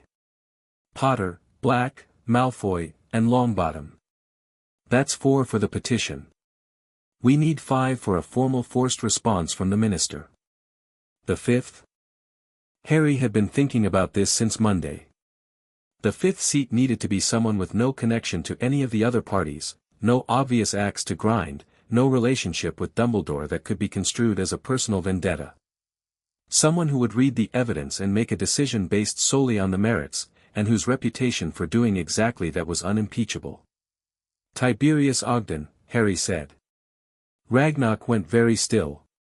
Tiberius Ogden had resigned from the Wisengamot in protest of Umbridge's appointment, same as Marchbanks. He was old, famously principled, and had not spoken publicly about returning to active participation since. He also had no connection to Harry, no connection to the Order of the Phoenix, and no personal financial dealings that anyone could find. He was as clean as the political world got. "I know he's in Devon," Harry said. "I know he hasn't responded to political overtures in 2 years. But the argument I'm bringing him is not political. It's a question of law and institutional integrity. Those are the only things that have ever moved him." "How do you know that?" Ragnarok asked. "I read his Wisengamot record. Every vote for 30 years. Harry picked up his satchel. "He's never voted along party lines. He's never voted on the basis of personal relationship. He's voted the merits, every time, including 3 times against measures that would have personally benefited him." He paused. "That's the person I want. Not because he'll win the argument for me, but because when he agrees with me, nobody can say it was political." Ragnarok looked at him for a long moment. "You need to move quickly," he said. "The birthday deadline is useful. Claiming the seats on your actual 17th, informal session, is more impactful than claiming them a week later. But the window is narrow. I know. I have 5 days. Harry picked up his things. I'll contact Ogden today. There is one more matter, Ragnarok said. He said it in the particular tone he used when something significant was coming, not heavy, but weighted with the awareness of its own importance. The Hogwarts modifications. The facility expenditures that were funded from your account, we have identified most of them now. Harry stopped. The audit team finished their trace yesterday evening, Ragnarok said. He opened the folder he'd brought with him and laid 3 pages on the table. The modifications were made in 1991, the summer before your first year. They were commissioned through a series of contractor payments and are described in the records as security enhancements and monitoring infrastructure upgrades. He paused. The specific work was done by a specialist firm in Edinburgh that handles enchantment work for institutional buildings. Their records describe 3 separate modifications to the Gryffindor dormitory section of the castle, 2 to the Hogwarts grounds perimeter, and 1 to the headmaster's office communications array. Harry looked at the pages. The contractor descriptions were technical and dry, full of professional jargon that obscured rather than clarified. But 2 phrases were clear enough: subject-specific resonance calibration and behavioral monitoring matrix, single-subject application. Monitoring, Harry said. Yes. The enchantments in the dormitory were calibrated for a single magical signature. Yours. They were designed to alert the headmaster's office to significant magical events, emotional surges, accidental magic, dream state activity. Ragnarok's voice was completely level. The one on the perimeter was a boundary alert. If you left the castle grounds after curfew, the headmaster's office received a silent notification. Harry stood very still. And the communications array modification, he said. That one is less clear. The description is more technical and the contractor's records use language we're still having our analysts interpret. But the phrase used is external influence dampening, which our best interpretation suggests means the modification limits certain types of mental influence from reaching the headmaster's office from outside while allowing the reverse. He could push things in, Harry said slowly. Not pull things out. One-directional. That is our interpretation, yes. That's why the occlumency lessons were important, Harry said, more to himself than to Ragnarok. If I'd learned to shield properly, his ability to, he stopped. Started again. The dreams. Voldemort pushing images into my head. Dumbledore said the reason I was having them was because I wasn't doing the occlumency work. But if my mind was already opened up by, he stopped again. The picture was forming fast and he needed to see the full shape of it before he said it out loud. We will have the full technical analysis within the week, Ragnarok said. I want it the moment it's ready. Harry picked up the monitoring report and put it in the satchel. His hands were steady. Ragnarok. The money for these modifications, the contractor payments, they came directly from my vault. Yes. So my parents' money was used to fund monitoring enchantments that surveilled me for 6 years. Yes. In my bedroom. Yes. The room was quiet. The gold hills rolled their perpetual afternoon outside the window. Harry looked at them for a moment and then looked away. Add it to the civil filing, he said. Vane will know what category it falls under. Invasion of privacy at minimum. There's probably a more specific statute. There is, Ragnarok said. We've already flagged it. Harry nodded. He picked up his satchel, said goodbye to Ragnarok with the brief efficiency that had characterized all their meetings, and took the lift back down through the bank. He walked out into Diagon Alley, which was quiet in the way it had been quiet all summer, not the ordinary quiet of midweek morning but the specific quiet of people staying home, people keeping their heads down, people waiting for something they hoped would not come. He stood on the steps and breathed. He was angry. He was genuinely, cleanly angry in a way that he'd been managing carefully since the first morning in Ragnarok's office, keeping it banked, keeping it functional, not letting it become the thing driving decisions. But the monitoring enchantments were different from the money. The money was, not forgivable, never forgivable, but comprehensible, in the way that someone convincing themselves that strategic necessity justified taking a resource that wasn't theirs was at least something he could map onto human motivation. The monitoring enchantments were personal. Calibrated to his magical signature specifically. Designed before he ever arrived at Hogwarts, commissioned the summer he was 10 years old. Which meant that the decision to surveil him, to watch his emotional states, his dream activity, his nighttime movements, had been made before Dumbledore even knew what kind of person Harry would become. He'd been a management problem before he was old enough to be a person. Harry pushed that away. Not down, he'd learned the difference, and burying things was what made occlumency failures. He pushed it sideways, into the part of his mind labeled later, where it would wait until he had time to properly deal with it instead of letting it make decisions he hadn't planned. Right now he had Tiberius Ogden to contact and a birthday 5 days out and a legal filing that needed 2 more reviewed documents before it was ready to submit. He had work to do. He went to the post office at the end of the alley and sent a letter to an address in Devon. Then he went to Flourish and Blott's, different section this time, Law and Government, and bought a slim volume titled Special Tribunals in Wisengamot History, Precedents and Procedures that the shop assistant looked twice at before ringing up without comment. Hermione found him at the corner table of the Leaky Cauldron at noon, where he'd been for an hour reading the tribunal procedures text with the same focused attention he'd given the estate accounting. She sat down across from him, ordered tea from Tom without looking at the menu, and pushed a folder across the table. "Architectural records from Hogwarts," she said. "Well, partial ones. The official records held by the governors are sealed without a formal request, but the ministry publishes building permits for all magical institutional construction, including modifications. I cross-referenced the contract dates from the Gringotts records against the ministry permit registry." Harry opened the folder. "The permits were filed under false project descriptions," Hermione said. "All 3 dormitory modifications were described as stonework repairs. The perimeter work was listed as groundskeeping infrastructure." She pointed to a specific entry. "But here, one of the permits has a co-signer from the ministry. A counter-signature from the Department of Magical Buildings."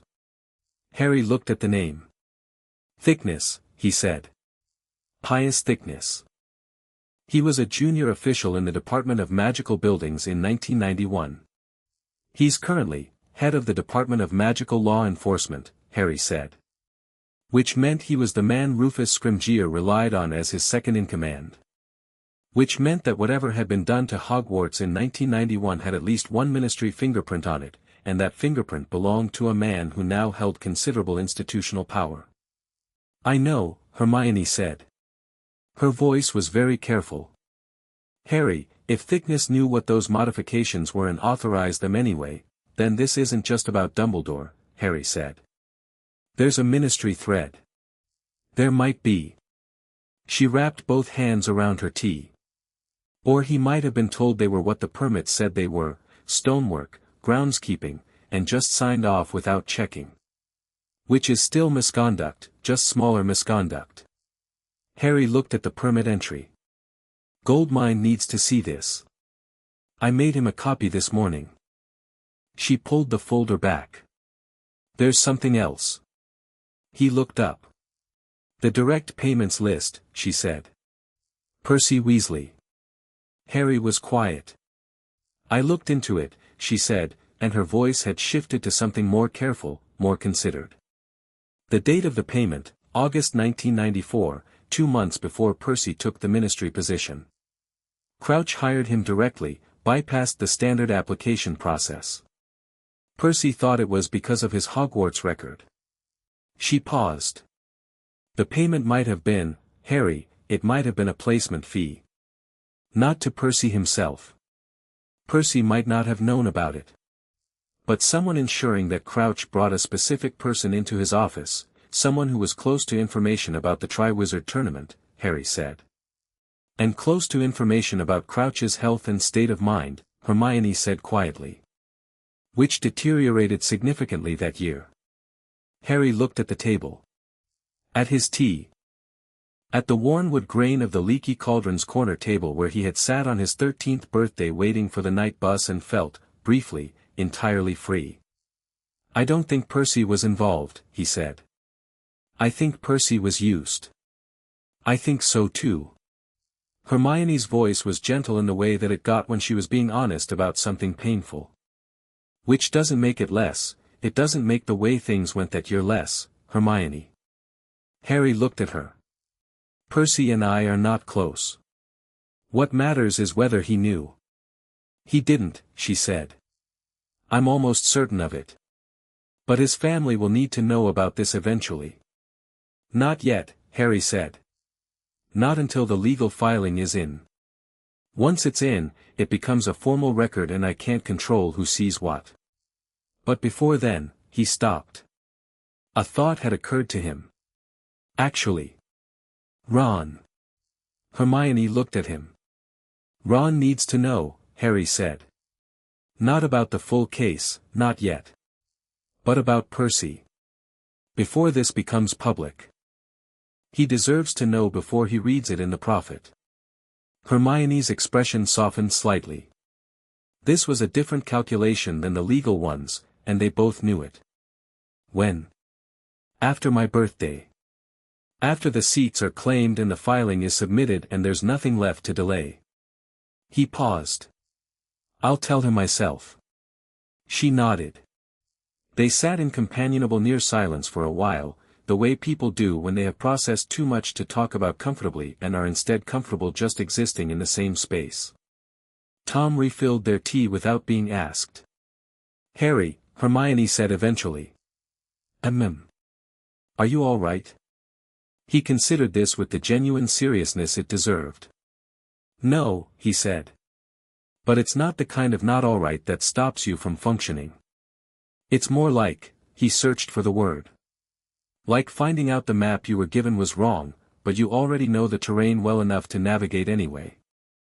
So the map being wrong is upsetting, but it doesn't mean you're lost." She looked at him for a moment. "Your parents would have," she stopped. "I know," he said. He meant it.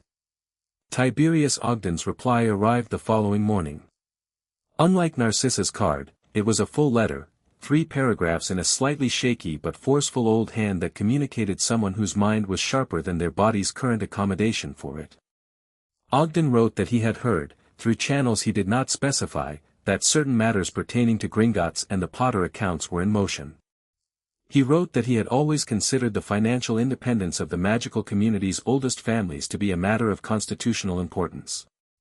He wrote, in the 3rd paragraph, that he would be in London on Monday and would be pleased to review the documentation Harry had described. He did not write "I'll support you." He wrote "I will review the documentation," which from a man whose 30-year Wisengamot record contained 0 votes that hadn't followed a thorough review of available evidence, was essentially the same thing. Harry sent back a confirmation, then sat on his bed with the letter for a moment. 5 seats. Monday. His birthday was Wednesday. The legal filing was ready, Goldmind and Vane had confirmed it Thursday afternoon, pending 2 final signatures from Harry. He'd signed them that evening. The filing would go to the Wisengamot clerk's office the moment Harry formally held the seats, because a filing from an empty seat was a procedural nullity and Vane had been very clear about getting the sequence right. He lay back on the bed and looked at the ceiling. Hedwig was asleep on her perch. The summer evening outside was going from gold to purple, slow and indifferent to everything happening inside this small room. He thought about what Hermione had asked. "Are you all right?" He thought about his parents writing those trust documents in 1979, 2 years before they died, carefully providing for a comfortable life for their son. He thought about the welfare fund sitting in its sub-account for 17 years. He thought about a 10-year-old boy who had been told he had no family legacy, no history, nothing of his own, while 12 floors below a London street his family's estate grew and compounded and waited. He thought about Dumbledore, who had sat across from him at the end of 5th year and said, "I have watched you struggle under burdens no child should have to bear," and who had meant it, Harry believed, genuinely meant it, and had installed the monitoring enchantments anyway, and had pressed his personal seal into red wax 420 times anyway. Not because he was cruel. Because he had decided, a very long time ago, that he understood the full picture in a way that other people did not, and that this understanding justified acting on it without consultation. The tragedy of Dumbledore, Harry thought, was not that he'd been wrong about Harry. It was that he'd been right about so many other things for so long that he'd stopped noticing the difference. Harry sat up. He had one more thing to do before Monday. One conversation he'd been putting off because it was the most complicated of all the conversations, not complicated legally, not complicated politically, but complicated in the specific way that things were complicated when they mattered. He needed to talk to Dumbledore. Not to warn him. Not to give him a chance to respond to the legal action before it was filed. Goldmind had been clear that any such communication could compromise the case. But because Harry was going to walk into a Wisengamot hearing in 3 weeks and there were going to be people there who had known Albus Dumbledore for 40 years, and when he stood up in front of them and laid out what had been done, he needed to know, needed to have looked the man in the face and asked, whether there was something he was missing. Some piece of the picture he hadn't seen yet. He owed himself that much. He owed the truth that much. He wrote the letter on Sunday evening. It was short and it was not unkind and it said, simply, I know. I'd like to speak with you before this becomes formal. If you're willing. Harry.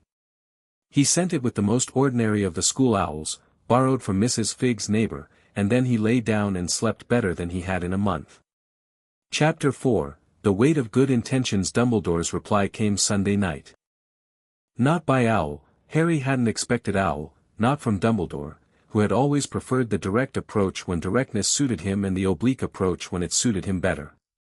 What came instead was a soft knock of blue flame in the unused fireplace of Harry's bedroom at 11:15, which coalesced briefly into something not quite a face and not quite a word but unmistakably Dumbledore's presence, communicating in the way that very old magic communicated, not through language but through pure intention. Tomorrow. The castle. Come alone. The flame went out. Harry lay back down and looked at the ceiling and thought that come alone was exactly the kind of thing Dumbledore would say right up until the end, and that right up until the end it would carry the same unexamined assumption, that Harry would comply because Harry always complied, because compliance had been the operating mode of Harry's entire relationship with the man since age 11. He came alone. But he brought everything. Hogwarts in late July was a different creature from Hogwarts in term time. The same stones, the same light through the same windows, the same smell of old wood and cold corridor air, but empty of the noise and movement that normally gave it its character. It felt less like a school and more like what it actually was, a very old building that had been accumulating enchantments for 1,000 years and had opinions about the people who moved through it. Harry arrived through Hogsmeade and walked the grounds path in the morning, while the dew was still on the grass and the lake was flat and silver. He passed the place where Sirius had sat in his animagus form in 3rd year, which he didn't look at directly. He passed the Quidditch pitch, which he did look at, briefly, with the particular uncomplicated love he'd always had for flying that existed separately from everything else and didn't require examination. McGonagall was waiting at the front doors. She looked at him the way she always looked at him during the moments when she remembered that she had watched him grow from 11 to 17 and was slightly ambushed by the distance between those two people. She said nothing about the purpose of his visit, which meant Dumbledore had told her only that Harry was coming, not why. Her expression said she knew something significant was happening and had decided, for now, to be the door rather than the wall. He's in his office, she said. Thank you, Professor. She looked at the satchel on his shoulder, heavy, obviously heavy, and said nothing about that either. She did say, quietly, as he passed, if you need anything, Harry. He stopped for a moment without turning around. I know, he said. Thank you.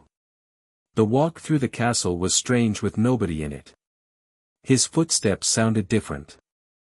The portraits watched him with the particular interest that castle portraits brought to anything happening outside of term. They were bored, they paid attention, and several of them tracked his progress along the corridors with an attentiveness that would have been unsettling if he'd been thinking about it, which he wasn't. He was thinking about what to say.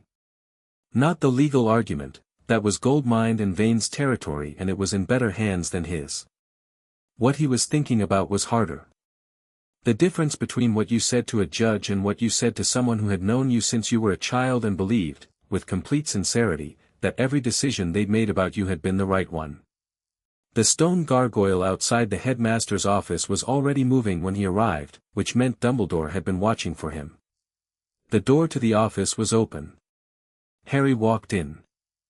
The office was exactly as it always was, circular, full of the silver instruments making their small whirring sounds, the portraits of previous headmasters observing from their frames, Fawkes on his perch looking at Harry with those steady, burning eyes that were incapable of anything as limited as sympathy but communicated something that included it.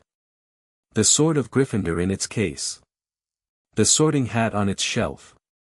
The pensieve, covered, on the side table. Dumbledore was standing by the window looking out over the grounds, which was perhaps slightly theatrical but was also probably genuine. This was a man who had spent 50 years in this office and had looked out that window in every emotional register there was. He turned when Harry entered. He looked old. He always looked old, but this morning the oldness was different, not the comfortable oldness of infinite wisdom but something more tired. His eyes, which were always described as twinkling, were not twinkling. They were very still and very blue and fully present in a way that Harry associated with Dumbledore when he was being honest rather than performative. "Harry," he said. "Professor," Harry said. He set the satchel down on the chair beside the door, not at the desk, not claiming Dumbledore's space, and remained standing. "Thank you for agreeing to meet. I could hardly refuse." Dumbledore moved from the window to his desk, but he didn't sit down either. They stood on opposite sides of it, which felt correct without either of them arranging it. "I imagine you have questions." "I have a few," Harry said. "But I thought I'd start with giving you the chance to tell me something I don't already know. Something that changes the picture." Dumbledore was quiet for a moment. He looked at Harry with an expression that was working through several things simultaneously: assessment, recognition, something that might have been the beginning of a particular kind of grief. "You've been thorough," he said. "I had good help." "Ragnarok." "Not a question." "Among others." Harry crossed his arms, not defensively but because it was comfortable and he was done performing openness in this office. 420 withdrawals. 792,000 galleons. The trust provisions your seal circumvented. The welfare fund that sat untouched while I slept in a cupboard. He paused. The monitoring enchantments in the dormitory. Something moved across Dumbledore's face at that last one.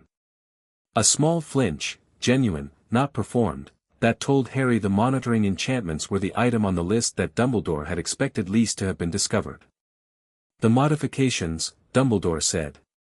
"The behavioral monitoring matrix, single subject application," Harry said, with the particular flat precision of someone quoting a technical document.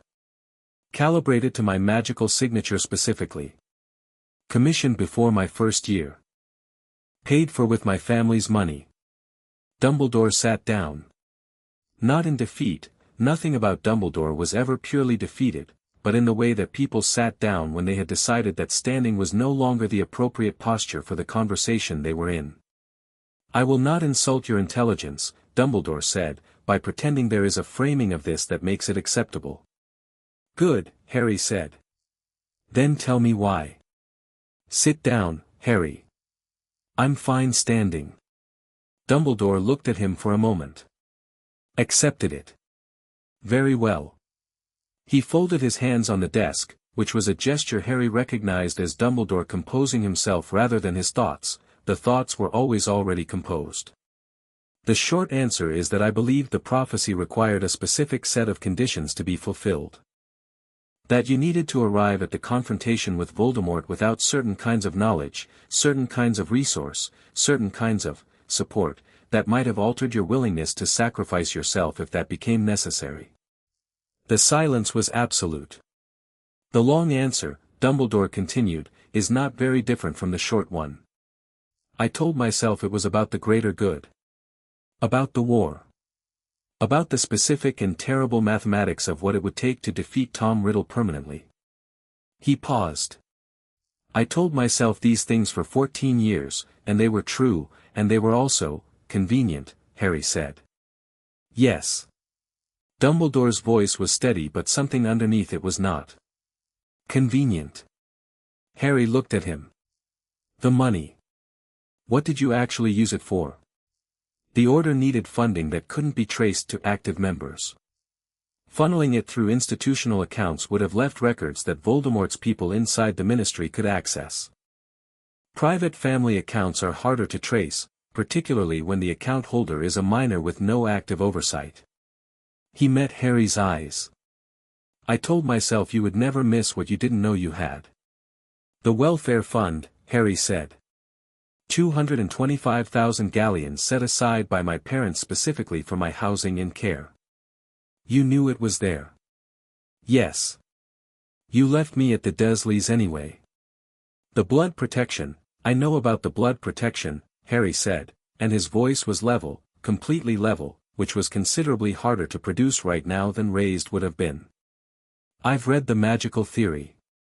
I understand why my mother's sacrifice created a ward connected to her blood. I understand that living with Petunia Dursley strengthened it. He paused. I'm not asking about the blood protection. I'm asking about 225,000 galleons designated for my welfare that sat in a sub-account for 17 years while I did not have my own bedroom. Dumbledore was quiet. Was it because the money being used would have created a paper trail? Harry asked. Or was it because a more comfortable life at the Dursleys would have made me harder to control? It was the hardest question, and he'd known it would land hard, and he watched it land. Dumbledore closed his eyes briefly. When he opened them, something in them was different, the particular difference that came when someone who had spent a long time managing the gap between what they'd done and what they could justify had the gap finally, fully collapse. Both, he said. I am ashamed to tell you that it was both. The room was very quiet. Fawkes made a low sound that was not quite music, something below music, a vibration that seemed to come from the stones of the castle as much as from the bird itself. Harry nodded once. Thank you for that.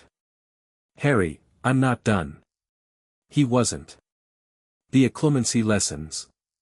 You assigned them to Snape knowing that Snape and I couldn't work together.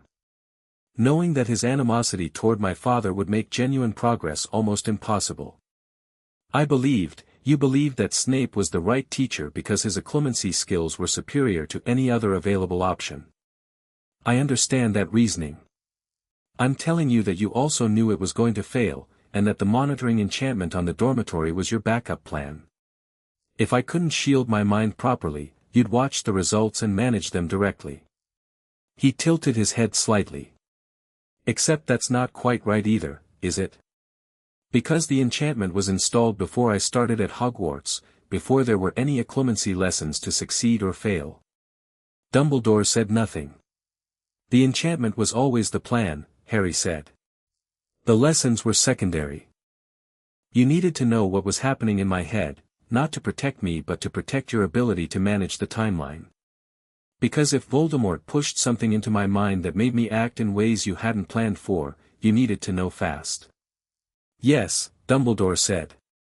And the modifications to the communications array, Harry said. The external influence dampening. That was to prevent other people from reaching you through the same channel, so that if Voldemort was pushing things toward my mind, the enchantment wouldn't accidentally carry them into your office. He paused. But it also meant nobody else could send me anything that way. Any communication through that channel went one direction. In. Correct, Dumbledore said, very quietly. Harry was quiet for a moment.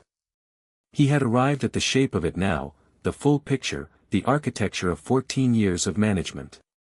It was more coherent than he'd expected. It was also considerably more deliberate. Not evil. He told Hermione he didn't think it was evil, and he still didn't, but deliberate in the way that only things built over a very long time with consistent intention could be deliberate. Dumbledore had designed a Harry Potter. Not cruelly. With genuine care for the world and genuine belief that the design was necessary. He had assembled the conditions, the isolation, the ignorance of resources, the dependency on institutional support, the monitoring, the carefully managed information. He had built a person shaped for a specific purpose. And the person he'd built had turned out to be someone else entirely. "Professor," Harry said. He surprised himself slightly by how little anger was in his voice, just then. It was more like the clarity after weather. "I want to ask you something and I need you to answer it honestly." "I will try," Dumbledore said. "The prophecy. Neither can live while the other survives. You have believed, that I had to die. That there was a Horcrux in me and that for Voldemort to be destroyed it had to be destroyed as well." Dumbledore went completely still. "You knew," Harry said. "You've known for a while. Maybe since the graveyard, maybe before. Something in what happened at the graveyard confirmed or suggested it, and you've been sitting with that knowledge and deciding how to manage the moment when I'd need to know." He looked at Dumbledore steadily. "And part of the reason you needed me not to have resources, not to have alternative paths, not to have other things to live for, in a practical sense, was because you were worried that a Harry Potter with full knowledge of his own wealth and standing and connections might find a reason to refuse." The silence was longer this time. "I have been working," Dumbledore said, "on finding a way that does not require." "I know," Harry said. "I believe you. I think you've been trying to find the clean path that doesn't cost me everything. I also think you prepared for the path that does, because that's what you do, you prepare for the worst case." He uncrossed his arms. "Here is what I need you to understand. The case going to the Wisengamot, the tribunal, that is happening. I am not asking your permission. I am not giving you the opportunity to manage it. I am telling you, as a courtesy, because you have known me for 6 years and I thought you deserved to hear it from me directly." Dumbledore was looking at him with the expression that Harry had always, when he was younger, found deeply comforting and occasionally intimidating, the expression of someone looking at something surprising and finding it, despite the surprise, not unwelcome. "You have grown," Dumbledore said. "I had help," Harry said again. "From Ragnarok. From Hermione. From Neville and his grandmother. From people who talked to me instead of at me." He picked up the satchel. "I'm also going to ask you something else. The Horcruxes. I want everything you know. Whatever research you've done, whatever objects you've identified, whatever method of destruction you've determined. All of it. I'm not going into this war working from half a map while you hold the other half in reserve." Dumbledore looked at him for a long moment.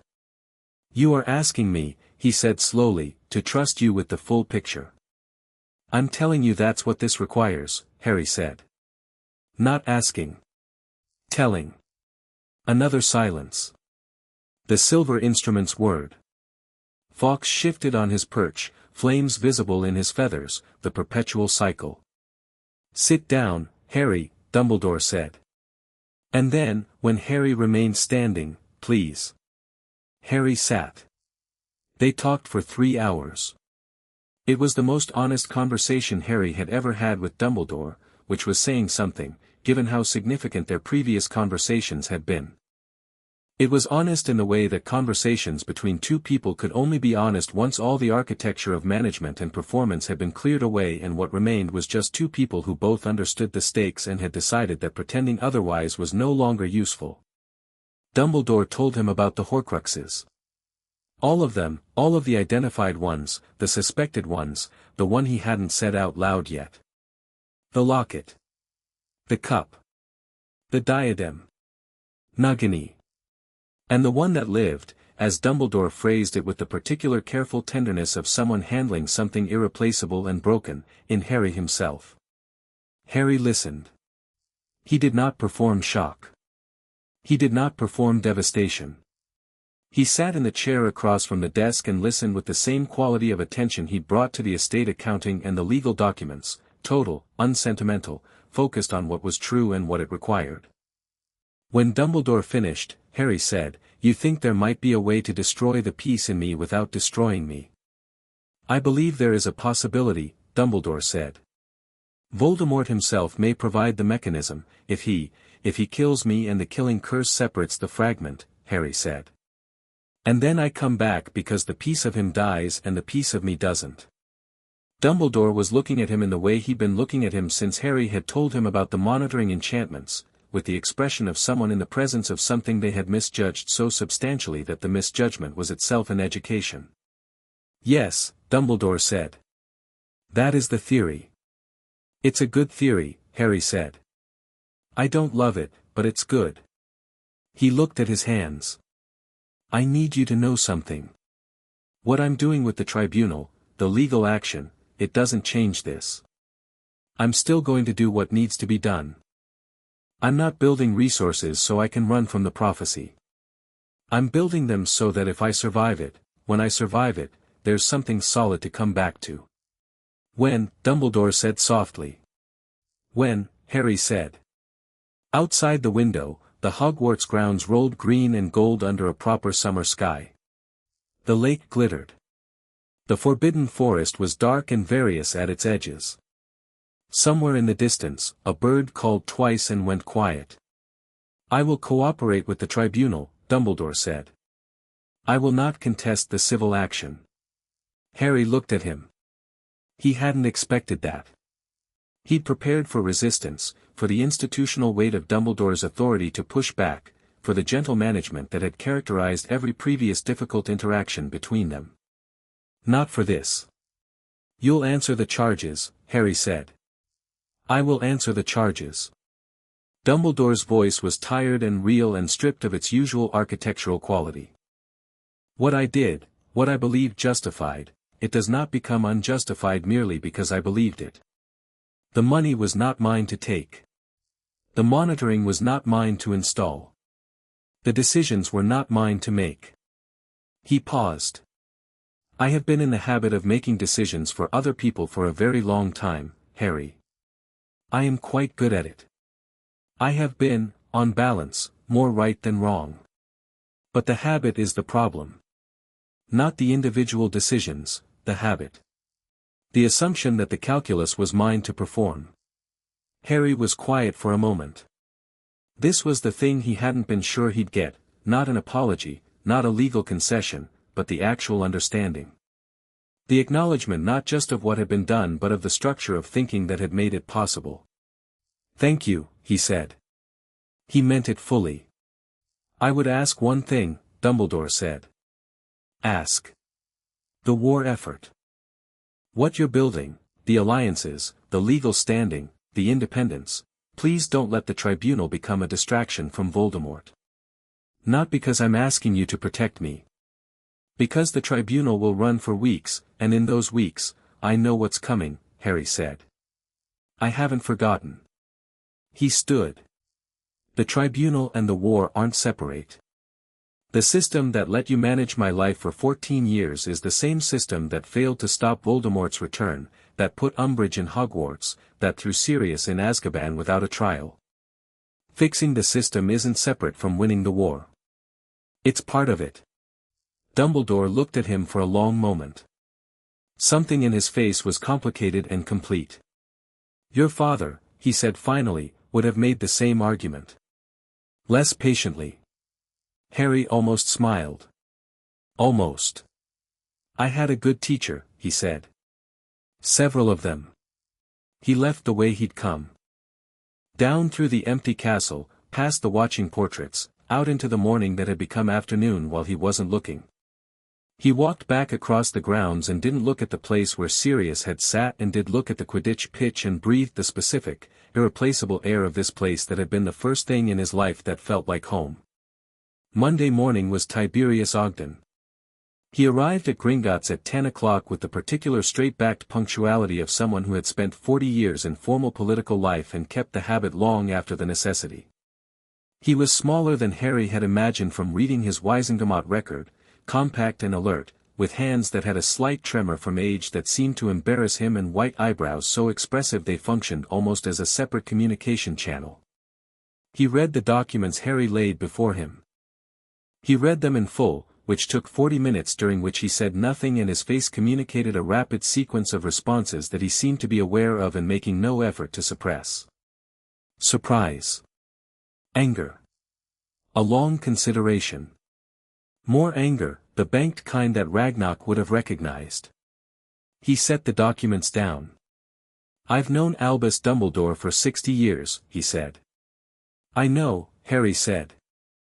"I have disagreed with him on 17 separate matters before the Wizengamot, voted against his proposals 11 times, and publicly criticized his judgment on 4 separate occasions." He looked at Harry. "I've also supported him on most of the things that mattered. Because on most of the things that mattered, he was right." "Yes," Harry said.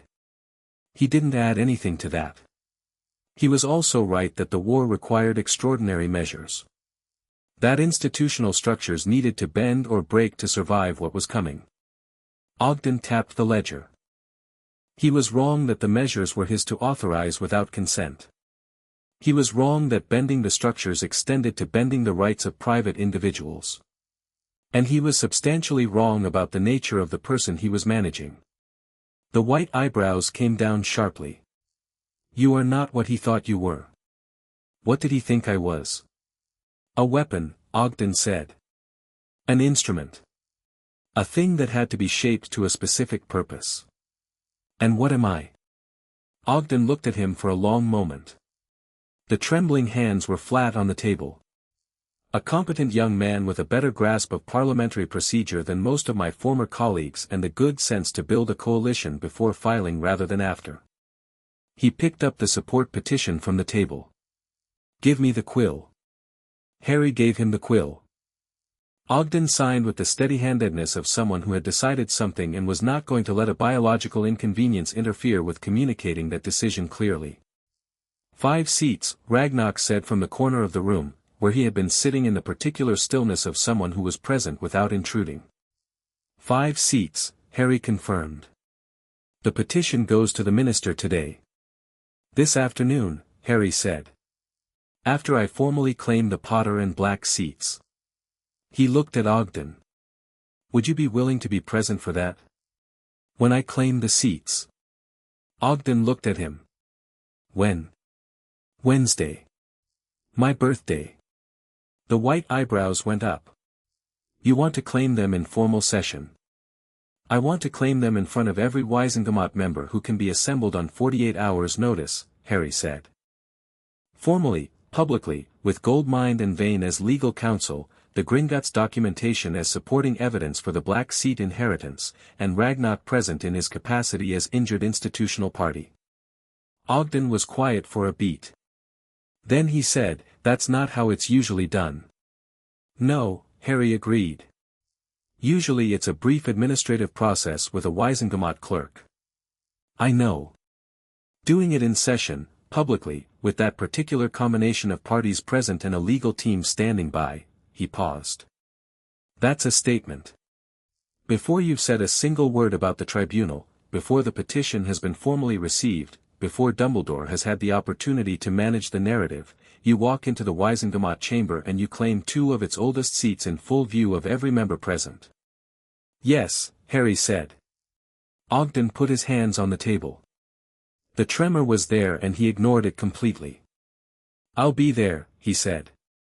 The 48 hours between Monday and Wednesday moved the way time moved when you were waiting for something you'd built toward, not slowly, not quickly, but with a specific weight that made each hour distinct. Tuesday night Harry sat in his room at Privet Drive for the last time. He had already packed, in the same pragmatic way he'd packed everything important, the documents in the charmed satchel, the books in a second bag, the things he was taking and the things he was leaving, which were mostly Dudley's old clothes and a growing collection of Vernon Dursley's accumulated resentment that Harry had long since stopped carrying. Hermione had sent a card that arrived Tuesday evening. Inside it said, "Whatever happens tomorrow, you've already done the important part. You decided who you are before anyone else got to."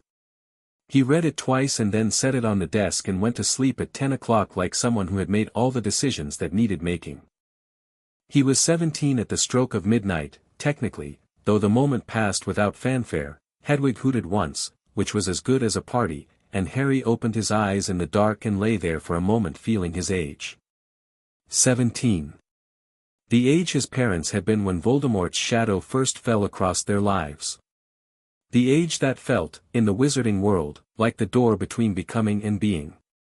He got up at 6, dressed, and sat at the desk writing one final letter, not to anyone involved in the legal case but to Ron, brief and honest, saying, "I need to tell you some things. There's more than I can put in a letter. Come to Diagon Alley Thursday. Bring yourself, leave the chess set at home because we won't have time for it. I'll explain everything. H." He sent it before he could reconsider the phrasing, which wasn't quite right but was the best he could do, and then went downstairs to make toast. The Wizengamot chamber at the Ministry of Magic was a tiered circular room that Harry had been in once before, for his own trial, where he had stood at the center of it looking up at rows of purple-robed witches and wizards and felt 11 things simultaneously, most of them versions of afraid. He'd won that day because Dumbledore had arrived and argued the law and the charges had been dropped, and Harry had walked out into the corridor feeling rescued. He didn't feel 11 things today.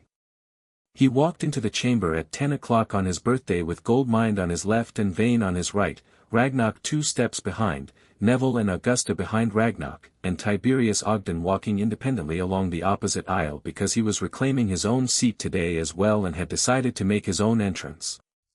There were 43 Wizengamot members present. Harry had checked the attendance list. The ministry official managing the session was a mid-level bureaucrat named Hopkirk who had been expecting a quiet administrative morning and whose face, when Harry walked in, cycled through a sequence of expressions that would have been funny if Harry had been in the mood. Hopkirk was holding a clipboard. "Mr. Potter," Hopkirk said. "This is, the agenda for today didn't, the Potter seat has been unoccupied for 17 years, Goldmine said, without breaking stride and in a tone that was not unkind and entirely unconcerned with the clipboard. "The heir has come of age as of midnight last night. The claim is being made in session per the right established under the Wizengamot Founding Charter, Article 12, Section 4. We have documentation." Hopkirk looked at the documentation Goldmine produced, which was 3 inches thick and bound in goblin-worked leather and had Ragnarok's personal seal on the cover. "Right," Hopkirk said. "Yes. Of course." He looked at the assembled members, none of whom were saying anything because they were too busy watching. "The Potter seat," he announced, with the resignation of someone who had not chosen this Wednesday but was going to make it work, "is presented for formal occupation." Harry walked to the chair. It was old wood, older than any of the other seats, worn smooth in a way that suggested not just use but age, genuine age, century-on-century age. There was no drama in sitting in it. It was a chair. But when he sat, the slight enchantment that activated all Wizengamot seats, the low blue light that identified an occupied seat as legitimate, came on steady and bright, and several of the members in the upper tiers shifted in ways that communicated the particular physical language of surprise being suppressed. "The black seat," Goldmine said, producing a second bound document. The process took 10 minutes for both seats. The black seat challenged involved a procedural objection from the clerk representing Bellatrix Lestrange's interest, which Goldmine dispatched in 30 seconds with a precision that suggested he had been looking forward to dispatching it. When Harry occupied the black seat, the older, darker wood, with the black family crest worked into the armrest, the blue light came on and someone in the upper tiers actually audibly exhaled.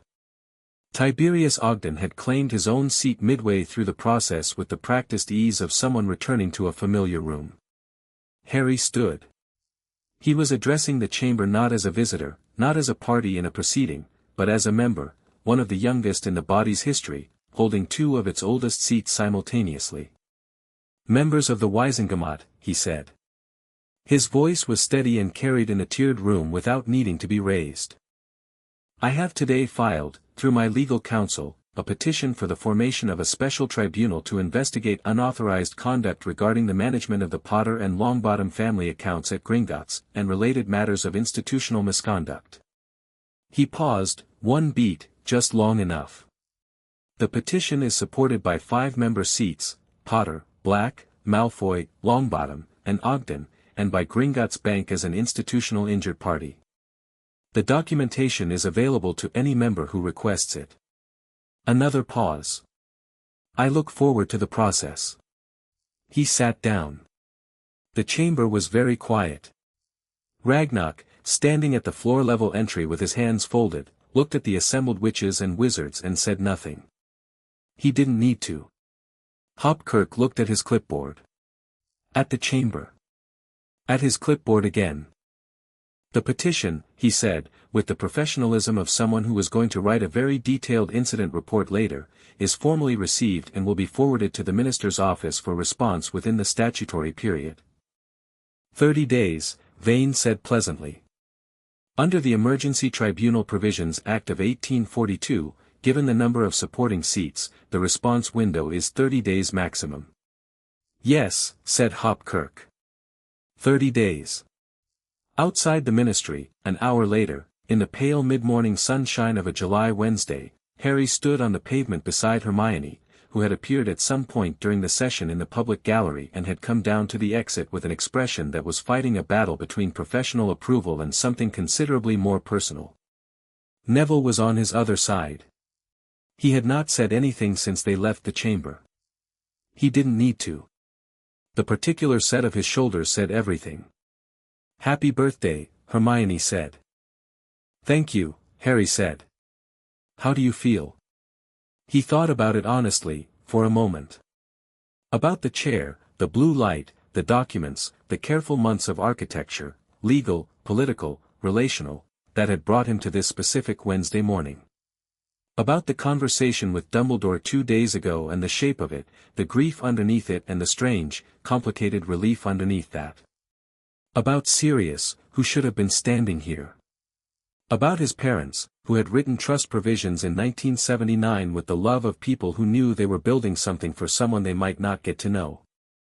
"Like someone gave me back a map," he said. "And the territory's the same, but I can actually see where I am in it." Hermione nodded. "Also," Harry said, "starving. I forgot to eat breakfast."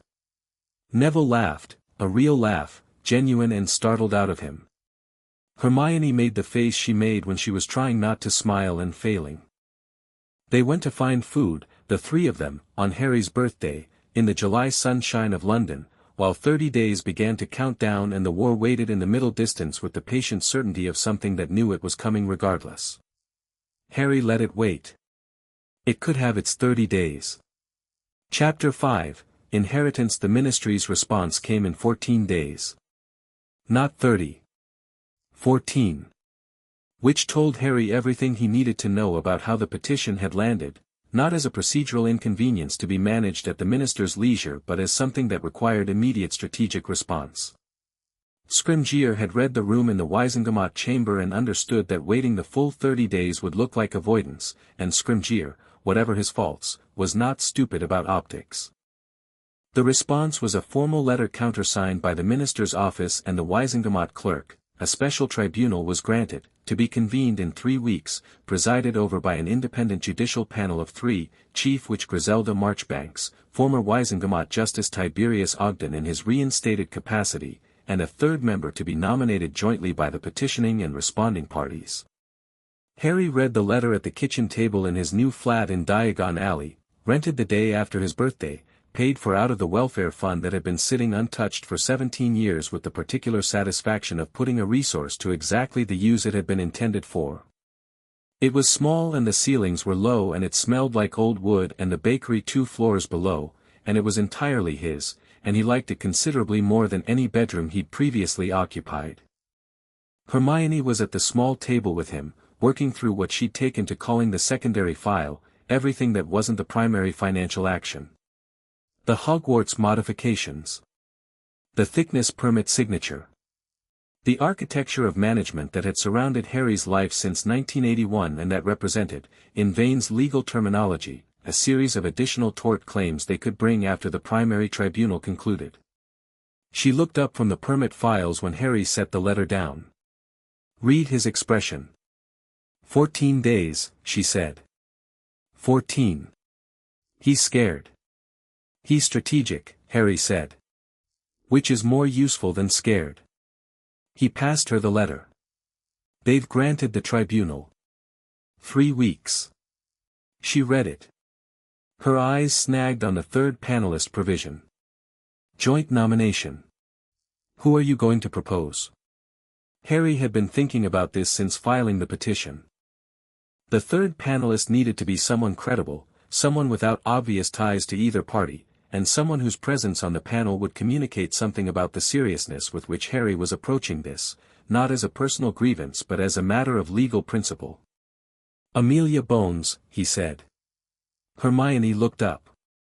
Amelia Bones had been head of the Department of Magical Law Enforcement until the previous year, when Scrimgeour had moved her sideways to a newly created position on the Wisengamot's Ethics Committee, widely understood as a demotion designed to remove an inconveniently principled person from operational power without provoking the political fallout of outright dismissal. She was meticulous, famously fair, and had no personal relationship with either Harry or Dumbledore beyond professional contact. She was also, Harry knew from reading her record, the person who had initially flagged the thickness permit co-signatures as potentially irregular during an internal audit 3 years ago, before being overruled by her then superior. She'll say yes, Hermione said. I think so. Goldmind is contacting her this morning. Harry picked up his tea. Scrimgeour will object. On what grounds? He'll find some. Harry was unconcerned about it. But Marchbanks and Ogden have joint veto over the responding party's counternomination. If Scrimgeour puts forward someone obviously compromised, they'll reject it. Hermione set the letter down and picked up her quill again. The thickness file, she said. I want to finish the analysis today. There are 3 permit applications that have his signature and match the dates of the dormitory modifications. I need to verify whether his counter-signature was mandatory or discretionary under 1991 procedures. Mandatory, Harry said. For any institutional modification above a certain cost threshold. I checked last week. Which means he couldn't have signed off without knowing the project scope. He knew the project scope, Harry said. Whether he knew what the scope meant is the question Vane will have to work through. They worked in companionable parallel for the rest of the morning, which had become a comfortable pattern over the past 2 weeks. Hermione had taken leave from her parents' house. Her parents knew only that she was helping Harry with something important and legal, which was true enough, and spent 4 days a week at the flat, which had a second table that Harry had bought specifically for this purpose. She had reorganized his filing system on day 2 without asking, which Harry had accepted with the equanimity of someone who recognized both that his system had been inadequate and that her system was better. Ron had been quiet for a long time. He doesn't know, Ron said finally. Almost certainly not. He's been at the ministry this whole time thinking he got the job on merit. He probably did get the job partly on merit, Harry said. Someone needed a placement who was genuinely competent. Percy was genuinely competent. Ron looked at the table. He had the expression of someone working through something that was touching several painful things simultaneously, his complicated feelings about Percy's estrangement from the family, his uncomplicated feelings about institutional manipulation of people he loved, his specific feelings about being the person sitting in this booth receiving this information. Does he need to know? Ron asked. Before the tribunal? Not necessarily. It's not central to the primary charges. Harry paused. But eventually, yes. And I think it should come from your family rather than from a legal document. Ron nodded slowly. I'll tell Mum, he said. She'll know how to, he stopped. She'll know what to do with it. Okay. Ron was quiet for another moment. Then he looked at Harry with an expression that was doing several things at once, the way Ron's face always did when something mattered to him genuinely. The tribunal, he said. You're sure about this? Yes. Dumbledore has agreed to cooperate, Harry said. He told me himself. Ron looked at him. You went to see him? Yes. And he just agreed. He's not fighting it, Ron. Whatever else he is, he understood what I was telling him. Harry paused. He's not the enemy. He's someone who made decisions for other people that weren't his to make. Those are different things. Ron turned his butterbeer glass in circles on the table, watching it. You know everyone's going to have an opinion about this, he said. In the Prophet. People who loved him, people who think, I know, Harry said. Let them. Ron looked at him for a moment. Then the corner of his mouth moved. You're really not worried about it? I was, Harry said. I'm not anymore. Ron was quiet. Then, so what do you need from me? And that was Ron, always and exactly, the question underneath the question, once the difficult part was done. Harry looked at him. Honestly? I need you to come to the tribunal. Just be there. Obviously, Ron said, slightly offended that this needed to be stated. Where else would I be? Goldmine sent a message 4 days before the tribunal. Amelia Bones had accepted the nomination. Scrimgeour had objected once, weakly, on grounds that Goldmine described in his note as transparent and unserious, and Marchbanks had dismissed the objection in a single sentence. The panel was set. Dumbledore's legal representative, he had hired one, eventually, a quietly competent wizard from Edinburgh named Craddock who had the manner of someone accustomed to representing complicated clients in difficult situations without personal judgment, had contacted Vane to discuss the shape of the proceedings. Craddock had conveyed, through the formal channel, that Dumbledore intended to make a full statement of facts and would not contest the core financial claims. He was prepared, Craddock said, to address the question of intent and motivation, which was the only area where Dumbledore's position differed materially from Harry's, not on what had been done, but on why. He's going to make the necessity argument, Vane said, when she and Goldmine and Harry sat in the Ironwright and Thatch office reviewing the pre-tribunal communications. Everything was necessary. Everything was in service of defeating Voldemort.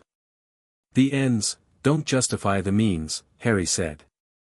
Don't automatically justify the means, she said, precisely. In wizard law, necessity is a recognized defense in criminal proceedings, with a high threshold. For civil damages, it's less relevant, the harm occurred regardless of motivation.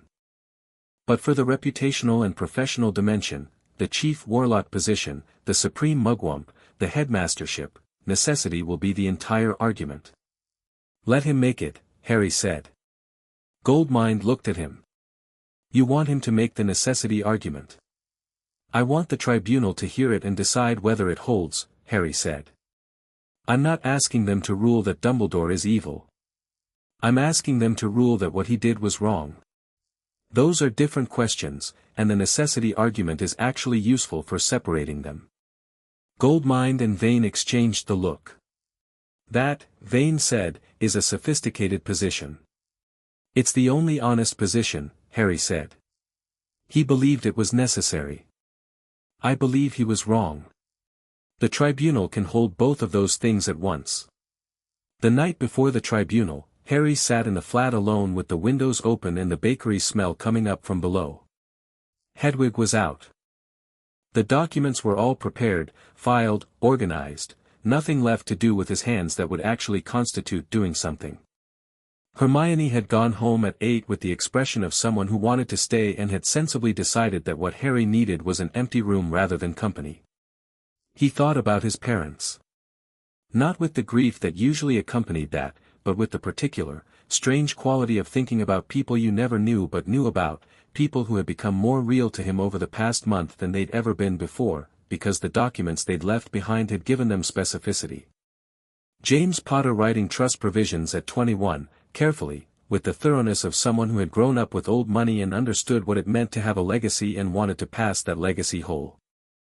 Lily Potter indexing the welfare fund to inflation, a practical detail that was also an act of love, the kind of love that thought ahead, that planned for your son's comfort in circumstances you couldn't fully envision. They had done everything right. They had left everything in order. And someone had walked into that order and used it for their own purposes, however sincere those purposes were. Harry owed it to them to be in that room tomorrow. Not just for himself. He went to bed at 10:30 and slept without dreaming.